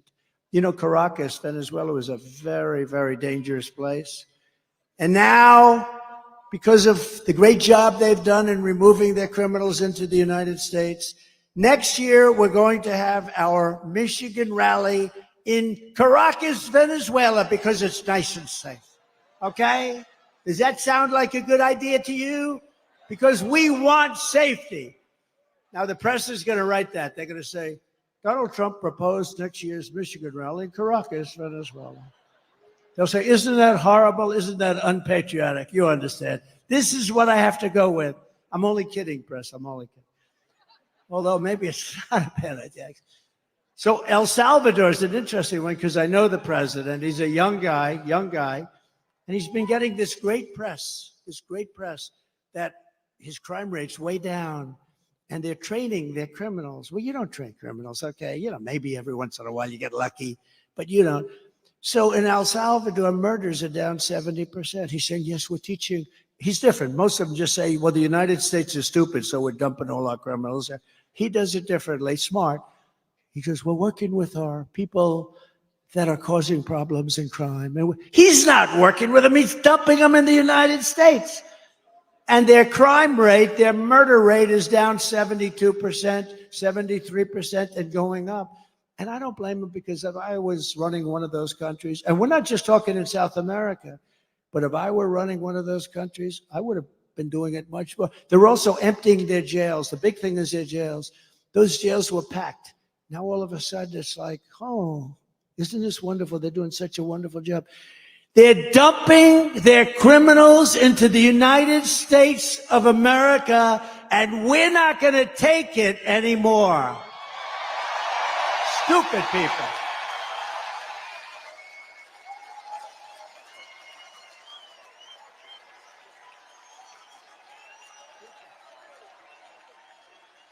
You're not going to teach a criminal not to be a criminal. Not going to happen. And you don't have the time, you don't have the energy, because you have to do other things. That is why, as soon as I take the oath of office, we will begin the largest deportation operation in the history of our country, even larger than that of President Dwight D. Eisenhower many years ago. He was a big deportation person. Under the radical left Democrats, Michigan communities are being overrun with migrant crime. You know that better than anybody, right? Does everybody agree? It's being unbelievable. In Oakland County, criminal squads of illegal alien gang members are hiding in the trees and breaking into Michigan homes after dark, looting them for jewelry, purses. You're taking the women's purses right out of their bedrooms. Electronics, cash, they're stealing, they're robbing the houses. Earlier this year in Kent County. Does anybody live in Kent County here? Sounds good to me, but you're not going to like this. A sadistic illegal alien, of which there are many criminals, was sentenced for executing a 22-year-old Grand Rapids woman while she was in her car with her 1-year-old baby, shooting her at least 5 times with a rifle at point-blank range, while the killer was wanted on an outstanding warrant for attempted strangulation of another woman. When I return to the White House, we will stop the plunder, rape, slaughter, and destruction of our American suburbs, cities, and towns. We will shut down deadly sanctuary cities. We're not going to have them anymore. And we will shift massive portions of federal law enforcement to immigration enforcement. We're going to get the bad ones out. We're going to get them out immediately. It's not going to take long. We're going to rely on law enforcement, and we're going to give law enforcement back their dignity, respect, and power so they're allowed to protect you.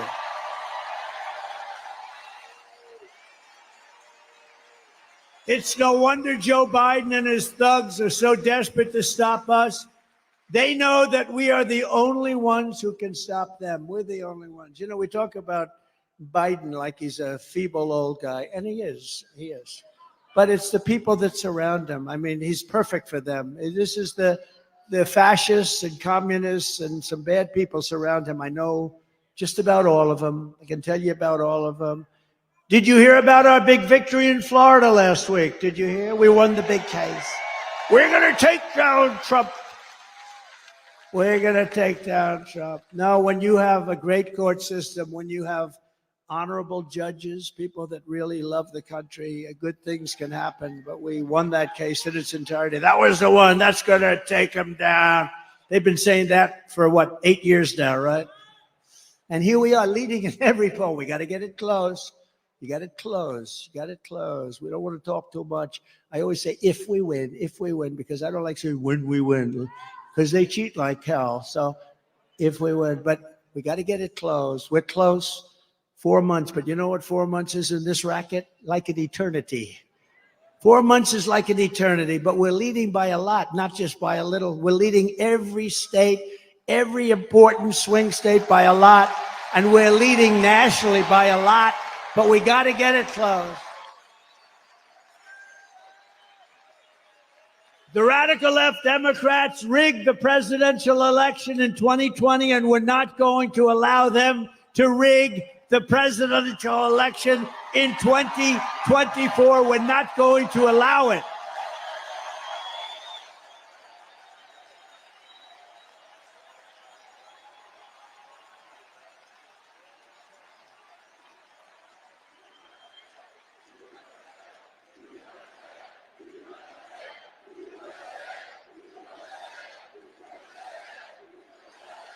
Every time the radical left Democrats, Marxists, communists, and fascists indict me, I consider it a great badge of honor. You know, I've been indicted more than the legendary Alphonse Capone, Scarface.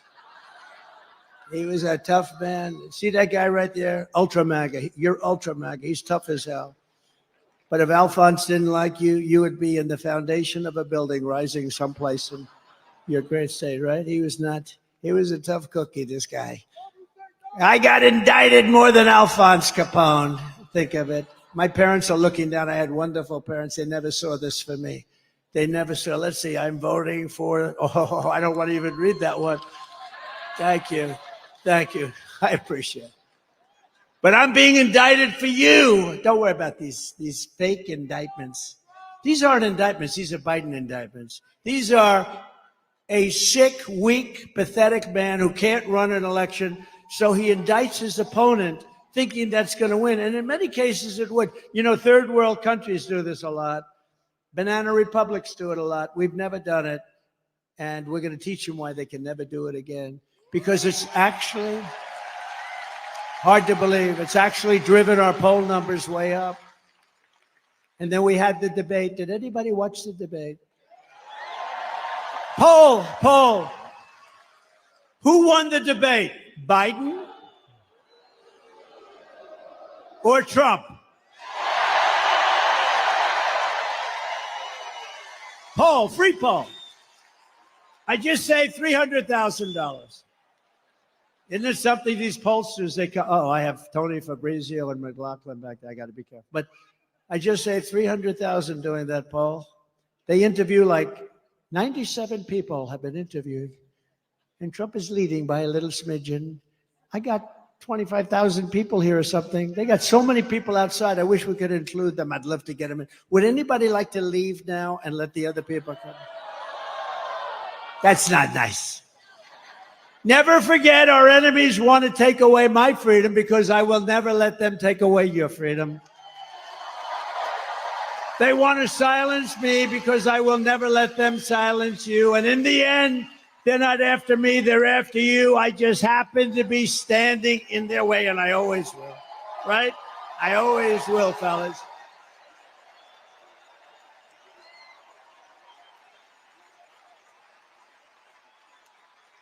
So we have some exciting news today because we're pleased to be joined by many outstanding Michigan patriots. They are, I know every one of them, including your next U.S. Senator from Michigan, Mike Rogers.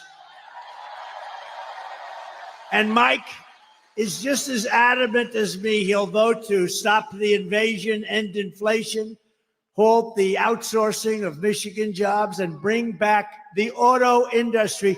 You are going to double or triple your auto industry within the next 3 years under Trump. Mark it down. Mark it down. Because we're not taking their cars. We want them to build the cars here, using you people to build them. Also with us is another good man who is running for Michigan Senate seat, Sandy Pensler. Do you know Sandy? So I have a big announcement to make then. Sandy has just announced that he would like to do something very important tonight. So you have Mike, who's a total pro, Sandy, who's a total pro. I'd like to ask both of them to come on up, and I'd like to have Sandy make a statement first. Thank you. Come on up, fellas.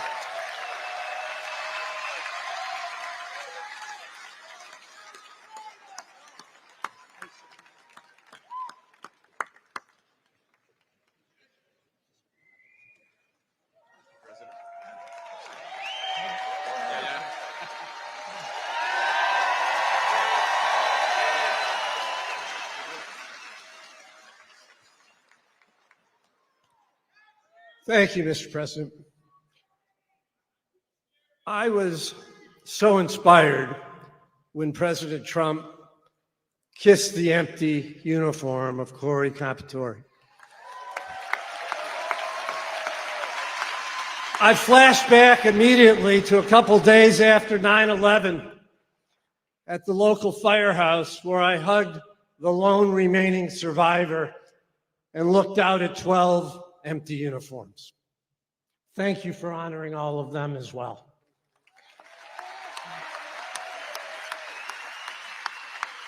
My campaign was always about making America better. The best way to do that is to enact President Trump's policies. Let's go, Trump! Let's go, Trump! To do that, we need control of the Senate. A divisive continued primary effort hurts the chances of that, and that's not okay. So tonight, I'm doing the right thing and ceasing my Senate candidacy. No, it's not an aha, it's the right thing. President Trump endorsed Mike Rogers. Tonight, so am I.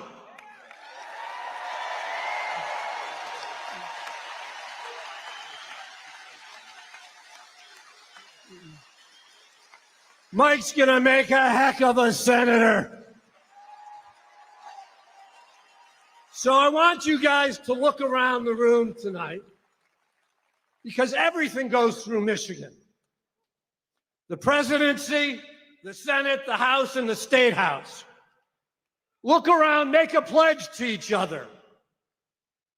We're gonna fight like hell to save America and elect Donald Trump, Mike Rogers, and the rest of the ticket on the Republican Party. Thank you.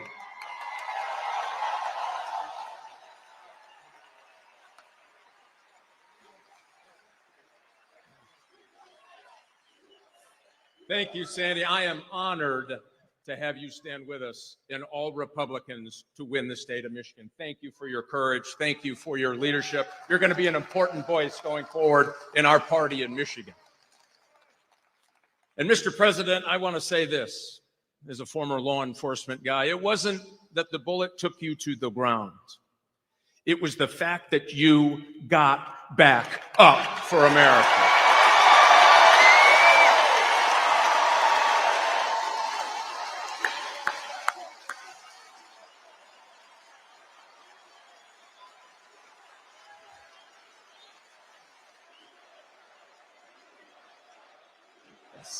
You bet.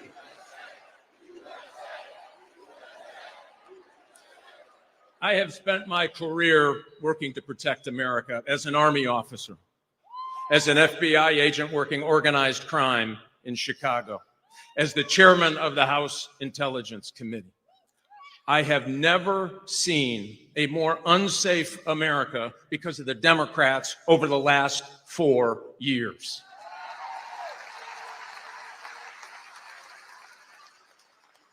Here's the good news, Mr. President. You will have a partner in the United States Senate that will bring manufacturing back to Michigan. We are the arsenal of democracy. We will be again in this great state.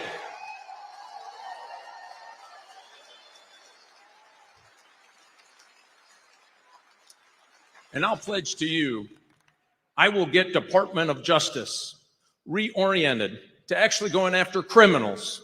We are going to dismantle fentanyl distribution from here to the steppes of China, and we're going to tell China, you sell in the United States, you'll have a price to pay.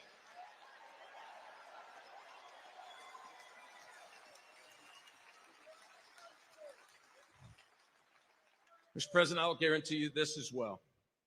With your leadership, winning the state of Michigan, winning for the United States, putting America back in Washington, D.C. versus Washington, D.C. and the rest of America, we will make America respected again.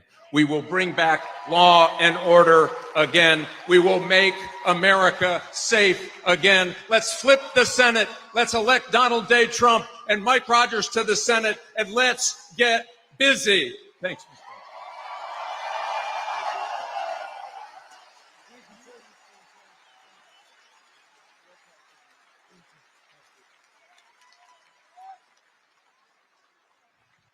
We're unifying the party, and that was beautiful to watch. Thank you, Sandy and Mike.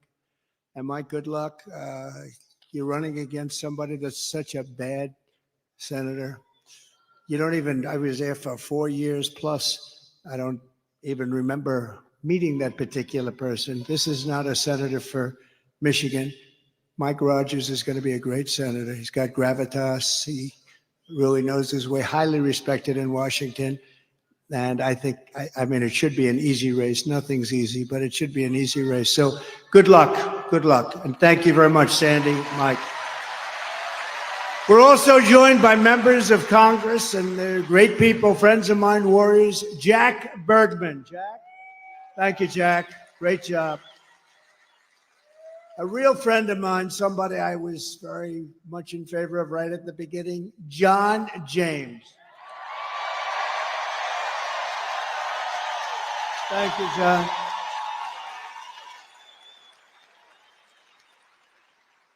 A warrior, somebody who helped me do a lot of different things. He gets things done. Bill Heisinger. So, thank you, Bill. Thank you very much. And another one.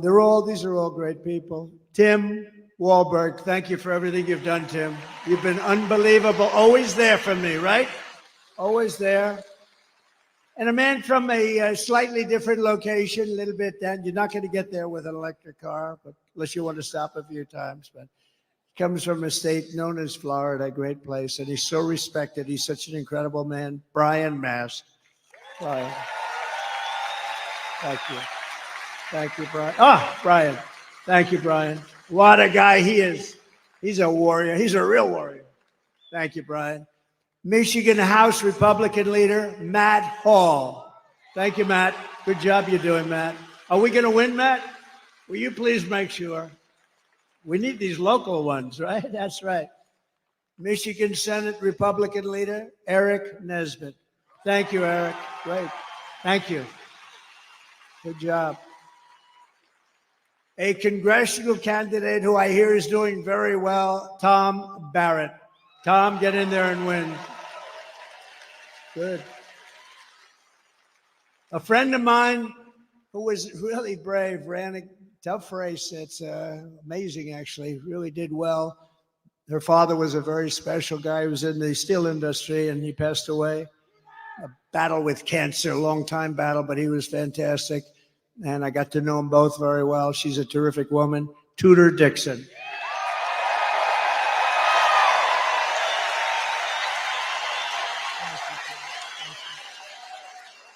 Thank you, Tudor. Ambassador Joe Sella. Thank you, Joe. Good job you're doing, Joe. Very important person in this room, Michigan GOP Chairman. Where are you? Okay. Pete Hoekstra. Oh, there he is. I fought like hell for him to take that job, right, Pete? I said, Pete, you got to do it. No, how are we doing, Pete? How are we doing? Huh? We're doing good. If you're in charge, he's going to win. He was a congressman, a really good one, respected. He left. I made him ambassador. He was a great ambassador. And I then said, Pete, you got to do it. He lives here. I said, you got to do it. And we appreciate you doing it. Both of you, thank you very much. We appreciate it very much. RNC chairman, he put on that show with a person named Laura Trump. How good is she? How good is she? She's unbelievable. She made a great speech. And her husband made a very good speech the other night, didn't he? Eric and Don. I don't want to talk about anyone else, only my kids, you know. But they all did well. Everybody did well, honestly. I do think Hulk Hogan, I thought he was incredible.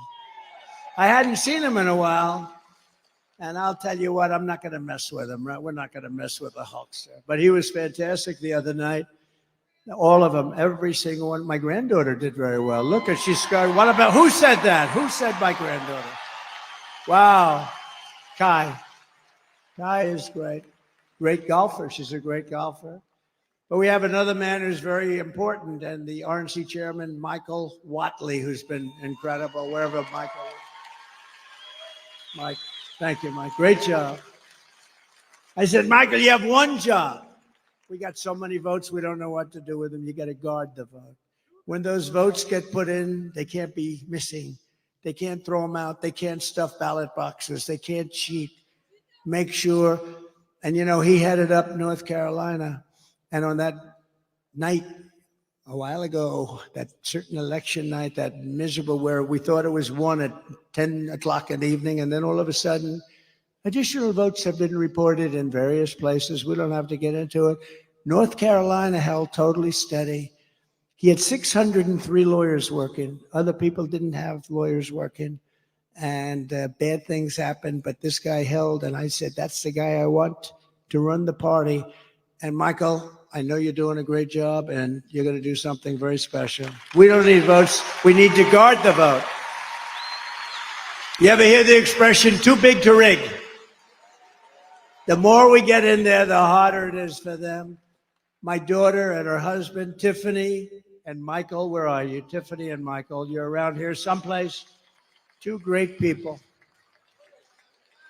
Fairly recently, thank you, Tiff. Great people. And Michael's father's here tonight, highly respected guy, great businessman, and a highly respected guy. From the moment we take back the White House from crooked Joe Biden and Kamala, I call her Laughing Kamala. You ever watch her laugh? She's crazy. You know, you can tell a lot by a laugh. No, she's crazy. She's nuts. She's not as crazy as Nancy Pelosi, crazy Nancy.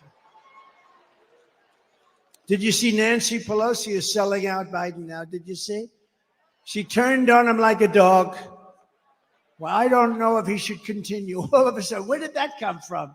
She was 100%. All of a sudden, she's not sure. Not sure means he's gone. But no, she's crazy as a bedbug. She's a crazy person. I believe we're going to have the 4 greatest years of the history of our country. I believe that.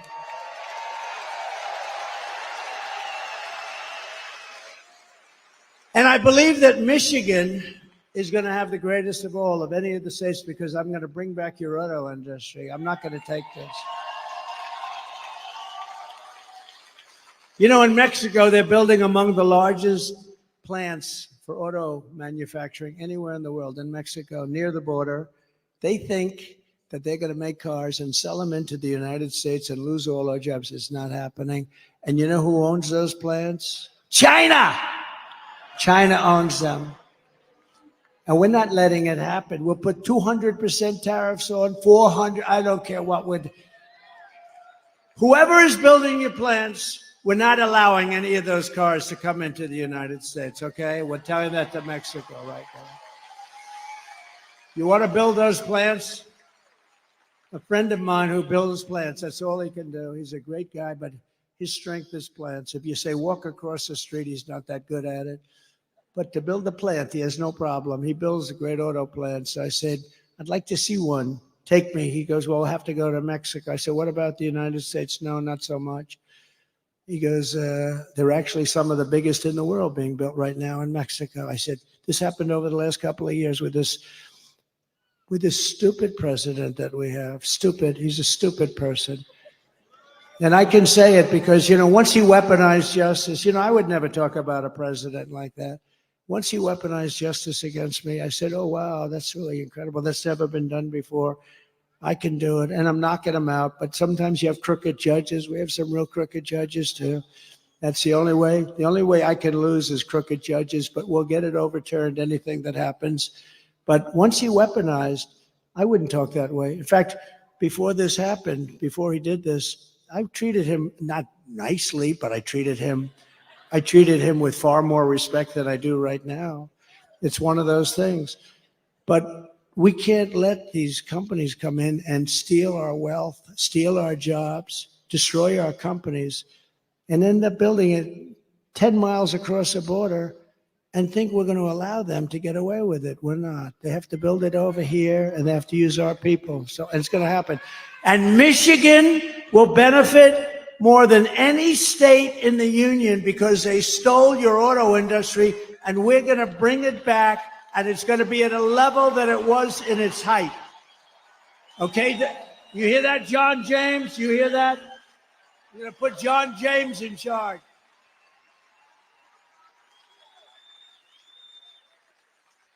And the amazing thing, it's not even hard to do. It's not even hard. It's so crazy. If you want to build something in China, you're building it here and you send it over there. We don't want it. They'll charge you like 250% tariff. We don't want it. Then you get an invite. Build your plant over here. So these companies, they go over there. Harley Davidson did it in India. They couldn't sell. They had a 200% tariff on motorbikes. I had them in the office in the White House, the Oval Office, and the head of Harley Davidson. I was disappointed in that, actually. That we were talking about it. I was telling them the problems, and I was going to help them out. But I said, how are you doing in India? No good. Why? We have a 200% tariff. In other words, if we sell a bike, they have like this massive tariff. And I said, well, if you have a 200% tariff, that means you're not going to be able to sell any. But they invited them over to build a plant, and Harley Davidson went, and I guess they're building the plant or built it or something. But that's what they do. I don't blame India. I blame us for allowing it to happen. It's not going to happen anymore. I had it stopped, and then we had the COVID fight. We had to fight COVID. We did a great job. We never got the credit. We got credit for military. We got credit for everything. I defeated ISIS. We did unbelievable things. Unbelievable. We got the biggest tax cut in history, the biggest regulation cuts in history. When I go to the companies, the big companies, highly sophisticated, I said, so I got you the biggest tax cuts in history, and that was good for jobs. And I got you the biggest regulation cuts in history, and that was good for jobs. If you could only have one, would you take the regulation cuts or the tax cuts?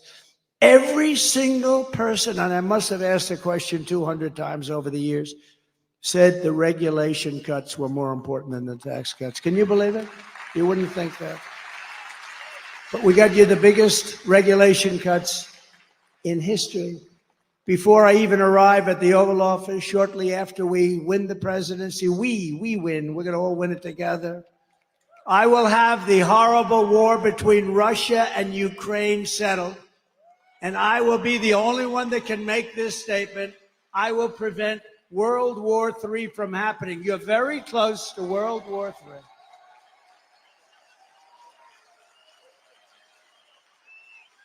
If I was president, the Afghanistan disaster, which probably caused Putin to go in, by the way, he wouldn't have gone in with me. He would have never gone in with me. And he didn't. And by the way, he didn't.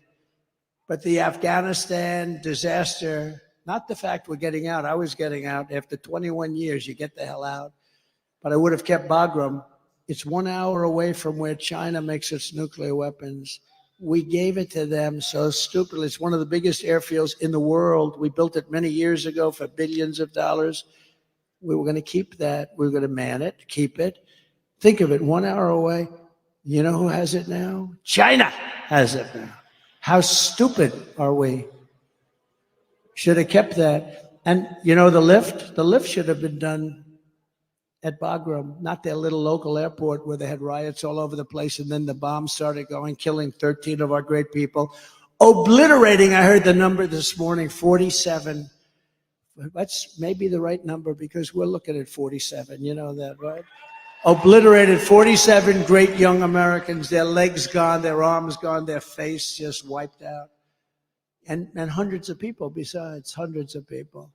The worst catastrophe, the worst, most embarrassing disaster, I think, ever that happened ever in this country. And because of that, I think Putin looked at that, the incompetence, the stupidness of Milley and these guys that don't know what the hell they're doing. And he looked at it and he said, this is a great time to go into Ukraine.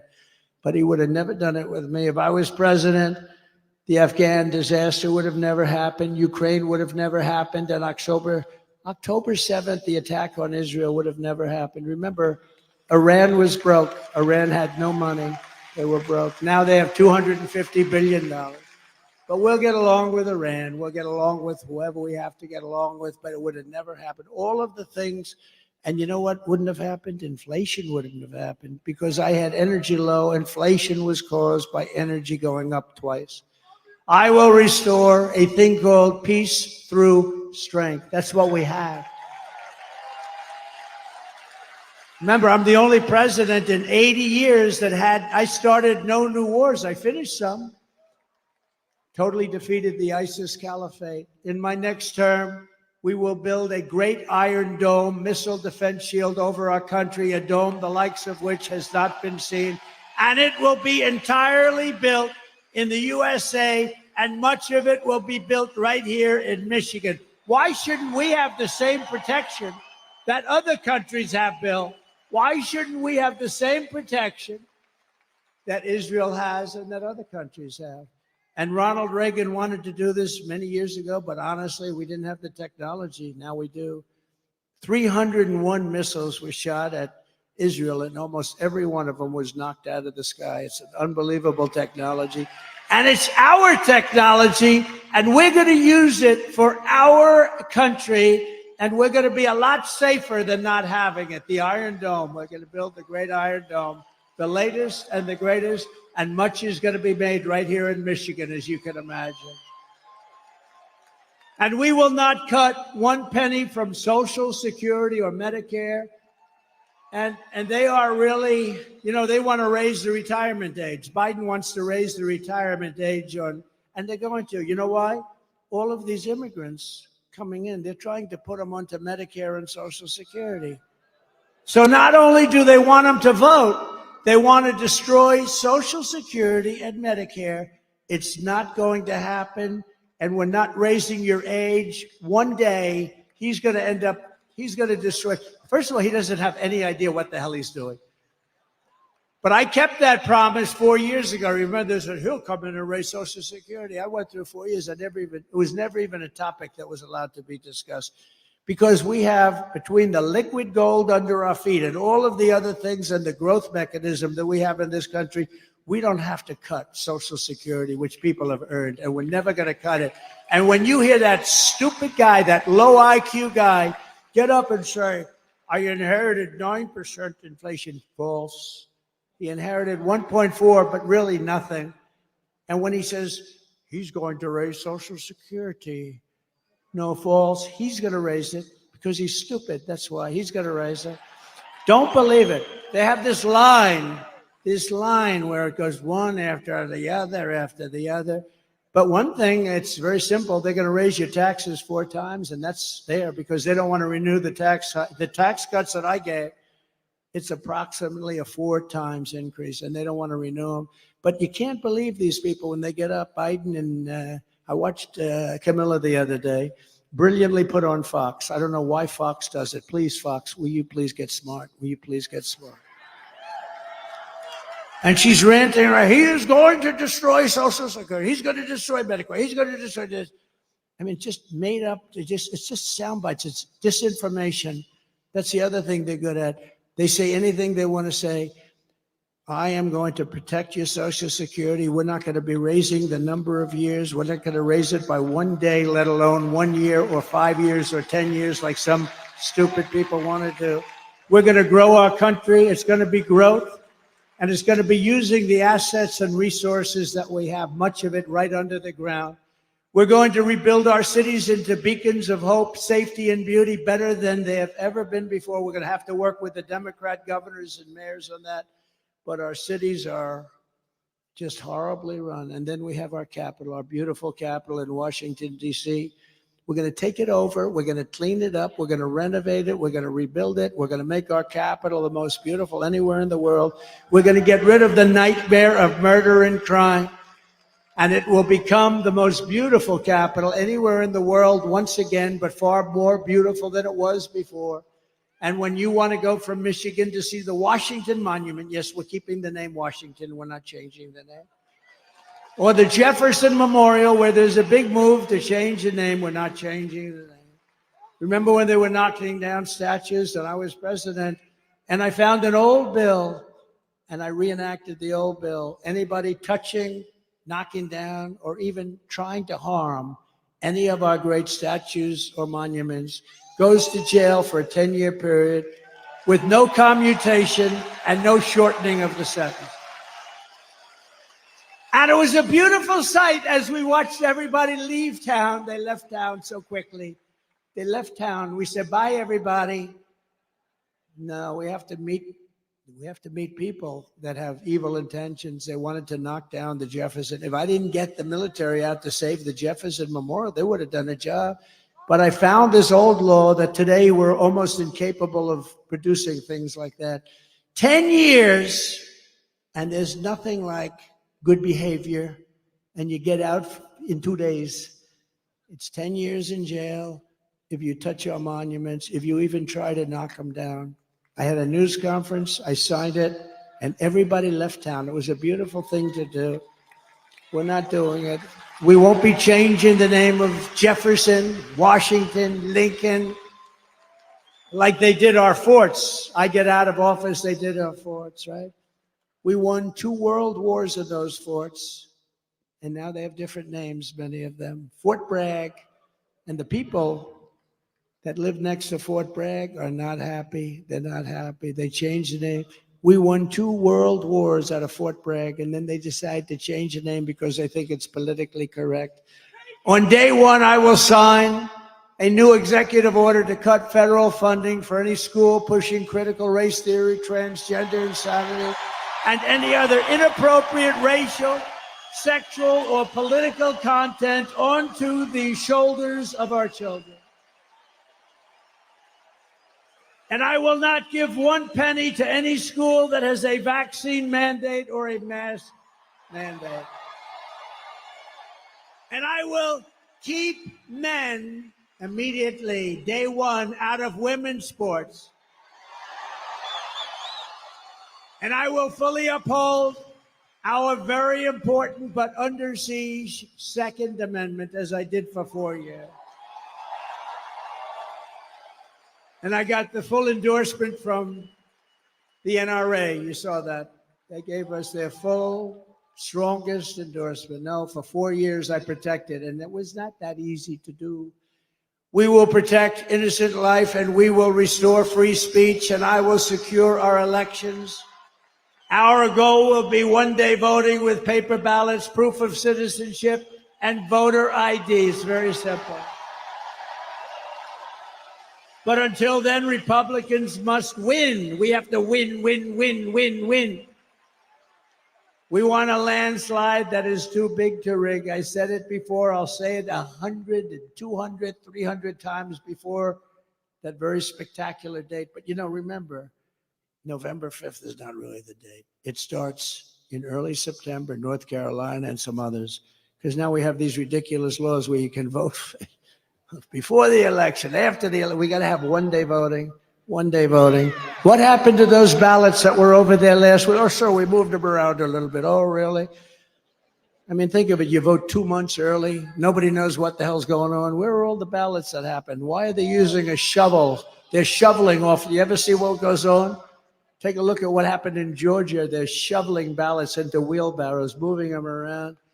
If you took the 10 worst presidents in the history of the United States and added them up, they would not have done near the destruction to our country as Joe Biden and his horrible Biden administration have done. They're destroying our country. They are destroying our country. And, you know, we get up and we have levity, we have laughter, but honest, there's really nothing funny about it. They got millions and millions of people, many of whom are criminals and terrorists, flowing through, and people from mental institutions flowing through into our country totally unchecked. And they moved many of them into hotels. Some of them are luxury hotels. Hotel owners are making a fortune. They're destroying their hotel in a certain way, but they're making a fortune. And our military is living on the street with nothing. And yet they're putting these people into luxury hotels. So if you want to save America, get your friends, get your family, get everyone you know and vote. You got to vote early, vote absentee. I don't care how you vote. You know, they all say, oh, sir, we have to vote early. Well, you know, a lot of times you vote early, that's gone. You got to vote, and you got to follow your vote. Make sure it doesn't get canceled out. You can do it.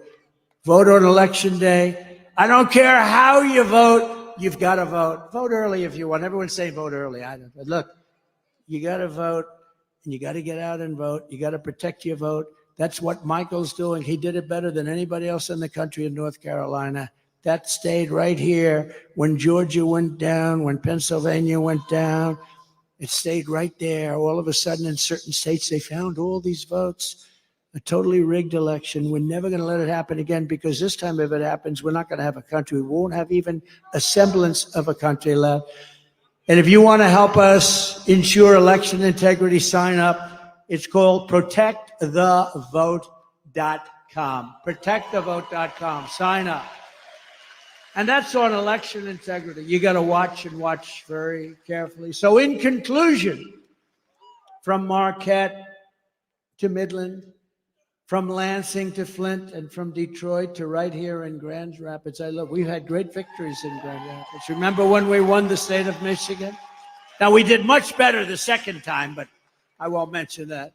But remember, and I was at Grand Rapids, and we came in, and we had a crowd like nobody ever saw late in the evening. Remember that? You were there? And we had a crowd like nobody's ever seen before. I said, why would we lose Michigan? And we ended up winning Michigan. I was right. Actually, Bill Clinton told Hillary that he was in Michigan. You're going to lose. You know, he's a good politician. You had a natural instinct. He said, you're going to lose Michigan. You're going to lose Wisconsin. They said, oh, why are we listening to this man tell us this? And he was right.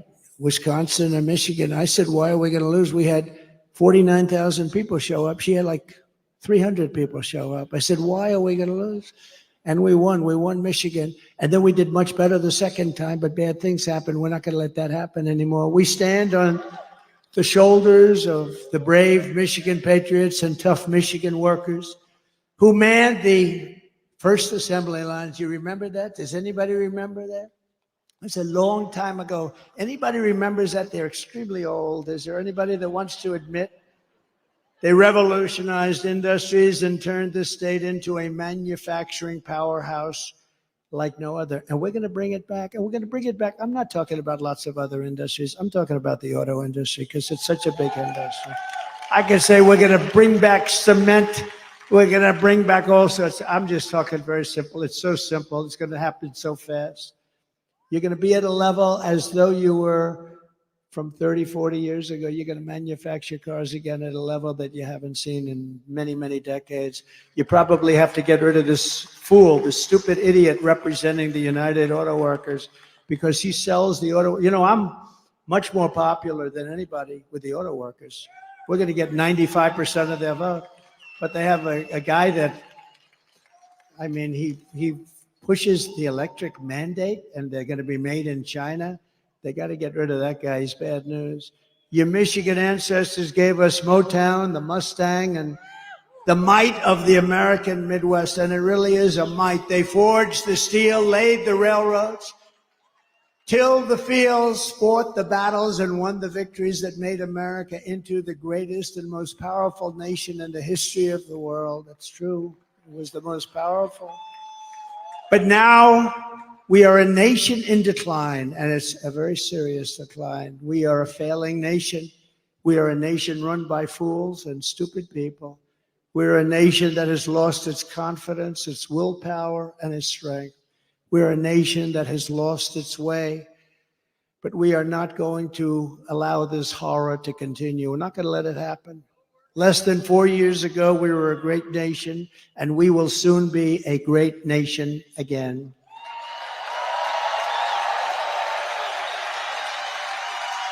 With the right leadership, every disaster crooked Joe Biden has created can be fixed, and very, very quickly. Every problem can be solved, and every wrong can be rectified. By this time next year, America's borders will be strong, sealed, and secure. Very easily. Get ready, Tom Homan. Inflation will be in full retreat. Our economy will be roaring back. Optimism will be surging.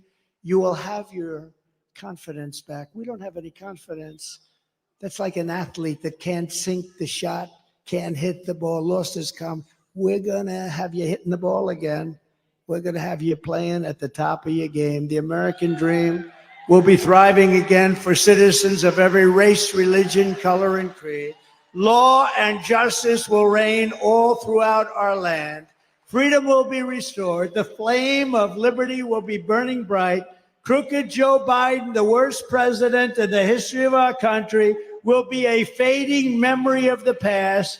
And our great silent majority, including the once forgotten men and women of our country, will be the one shaping America's magnificent future when I am the 47th president of the United States of America. Thank you.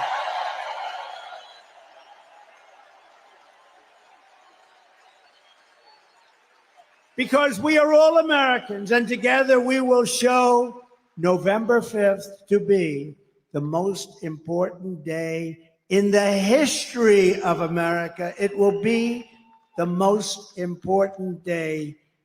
And when we turn it, our country's going to be great again. And if we don't turn it, our country is finished. You know it, and I know it, and everybody knows it. We are one movement, one people, one family, and one glorious nation under God. And together we will make America powerful again. We will make America wealthy again. We will make America strong again. We will make America proud again. We will make America safe again. And we will make America great again. Thank you very much. Thank you, Michigan. Thank you very, very much. Thank you.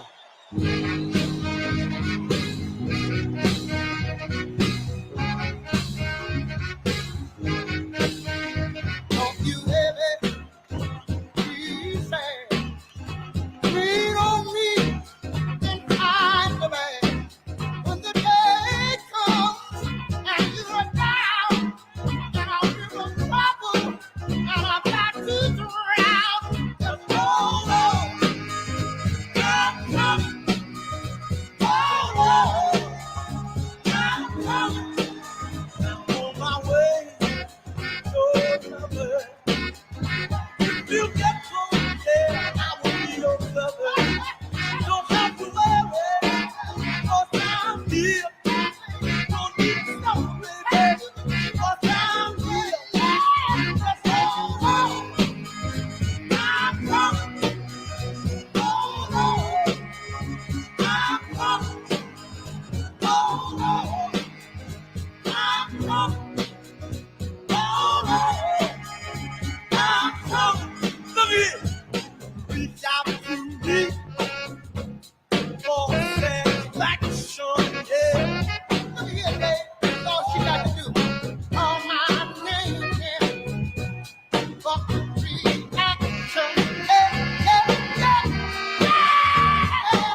So you will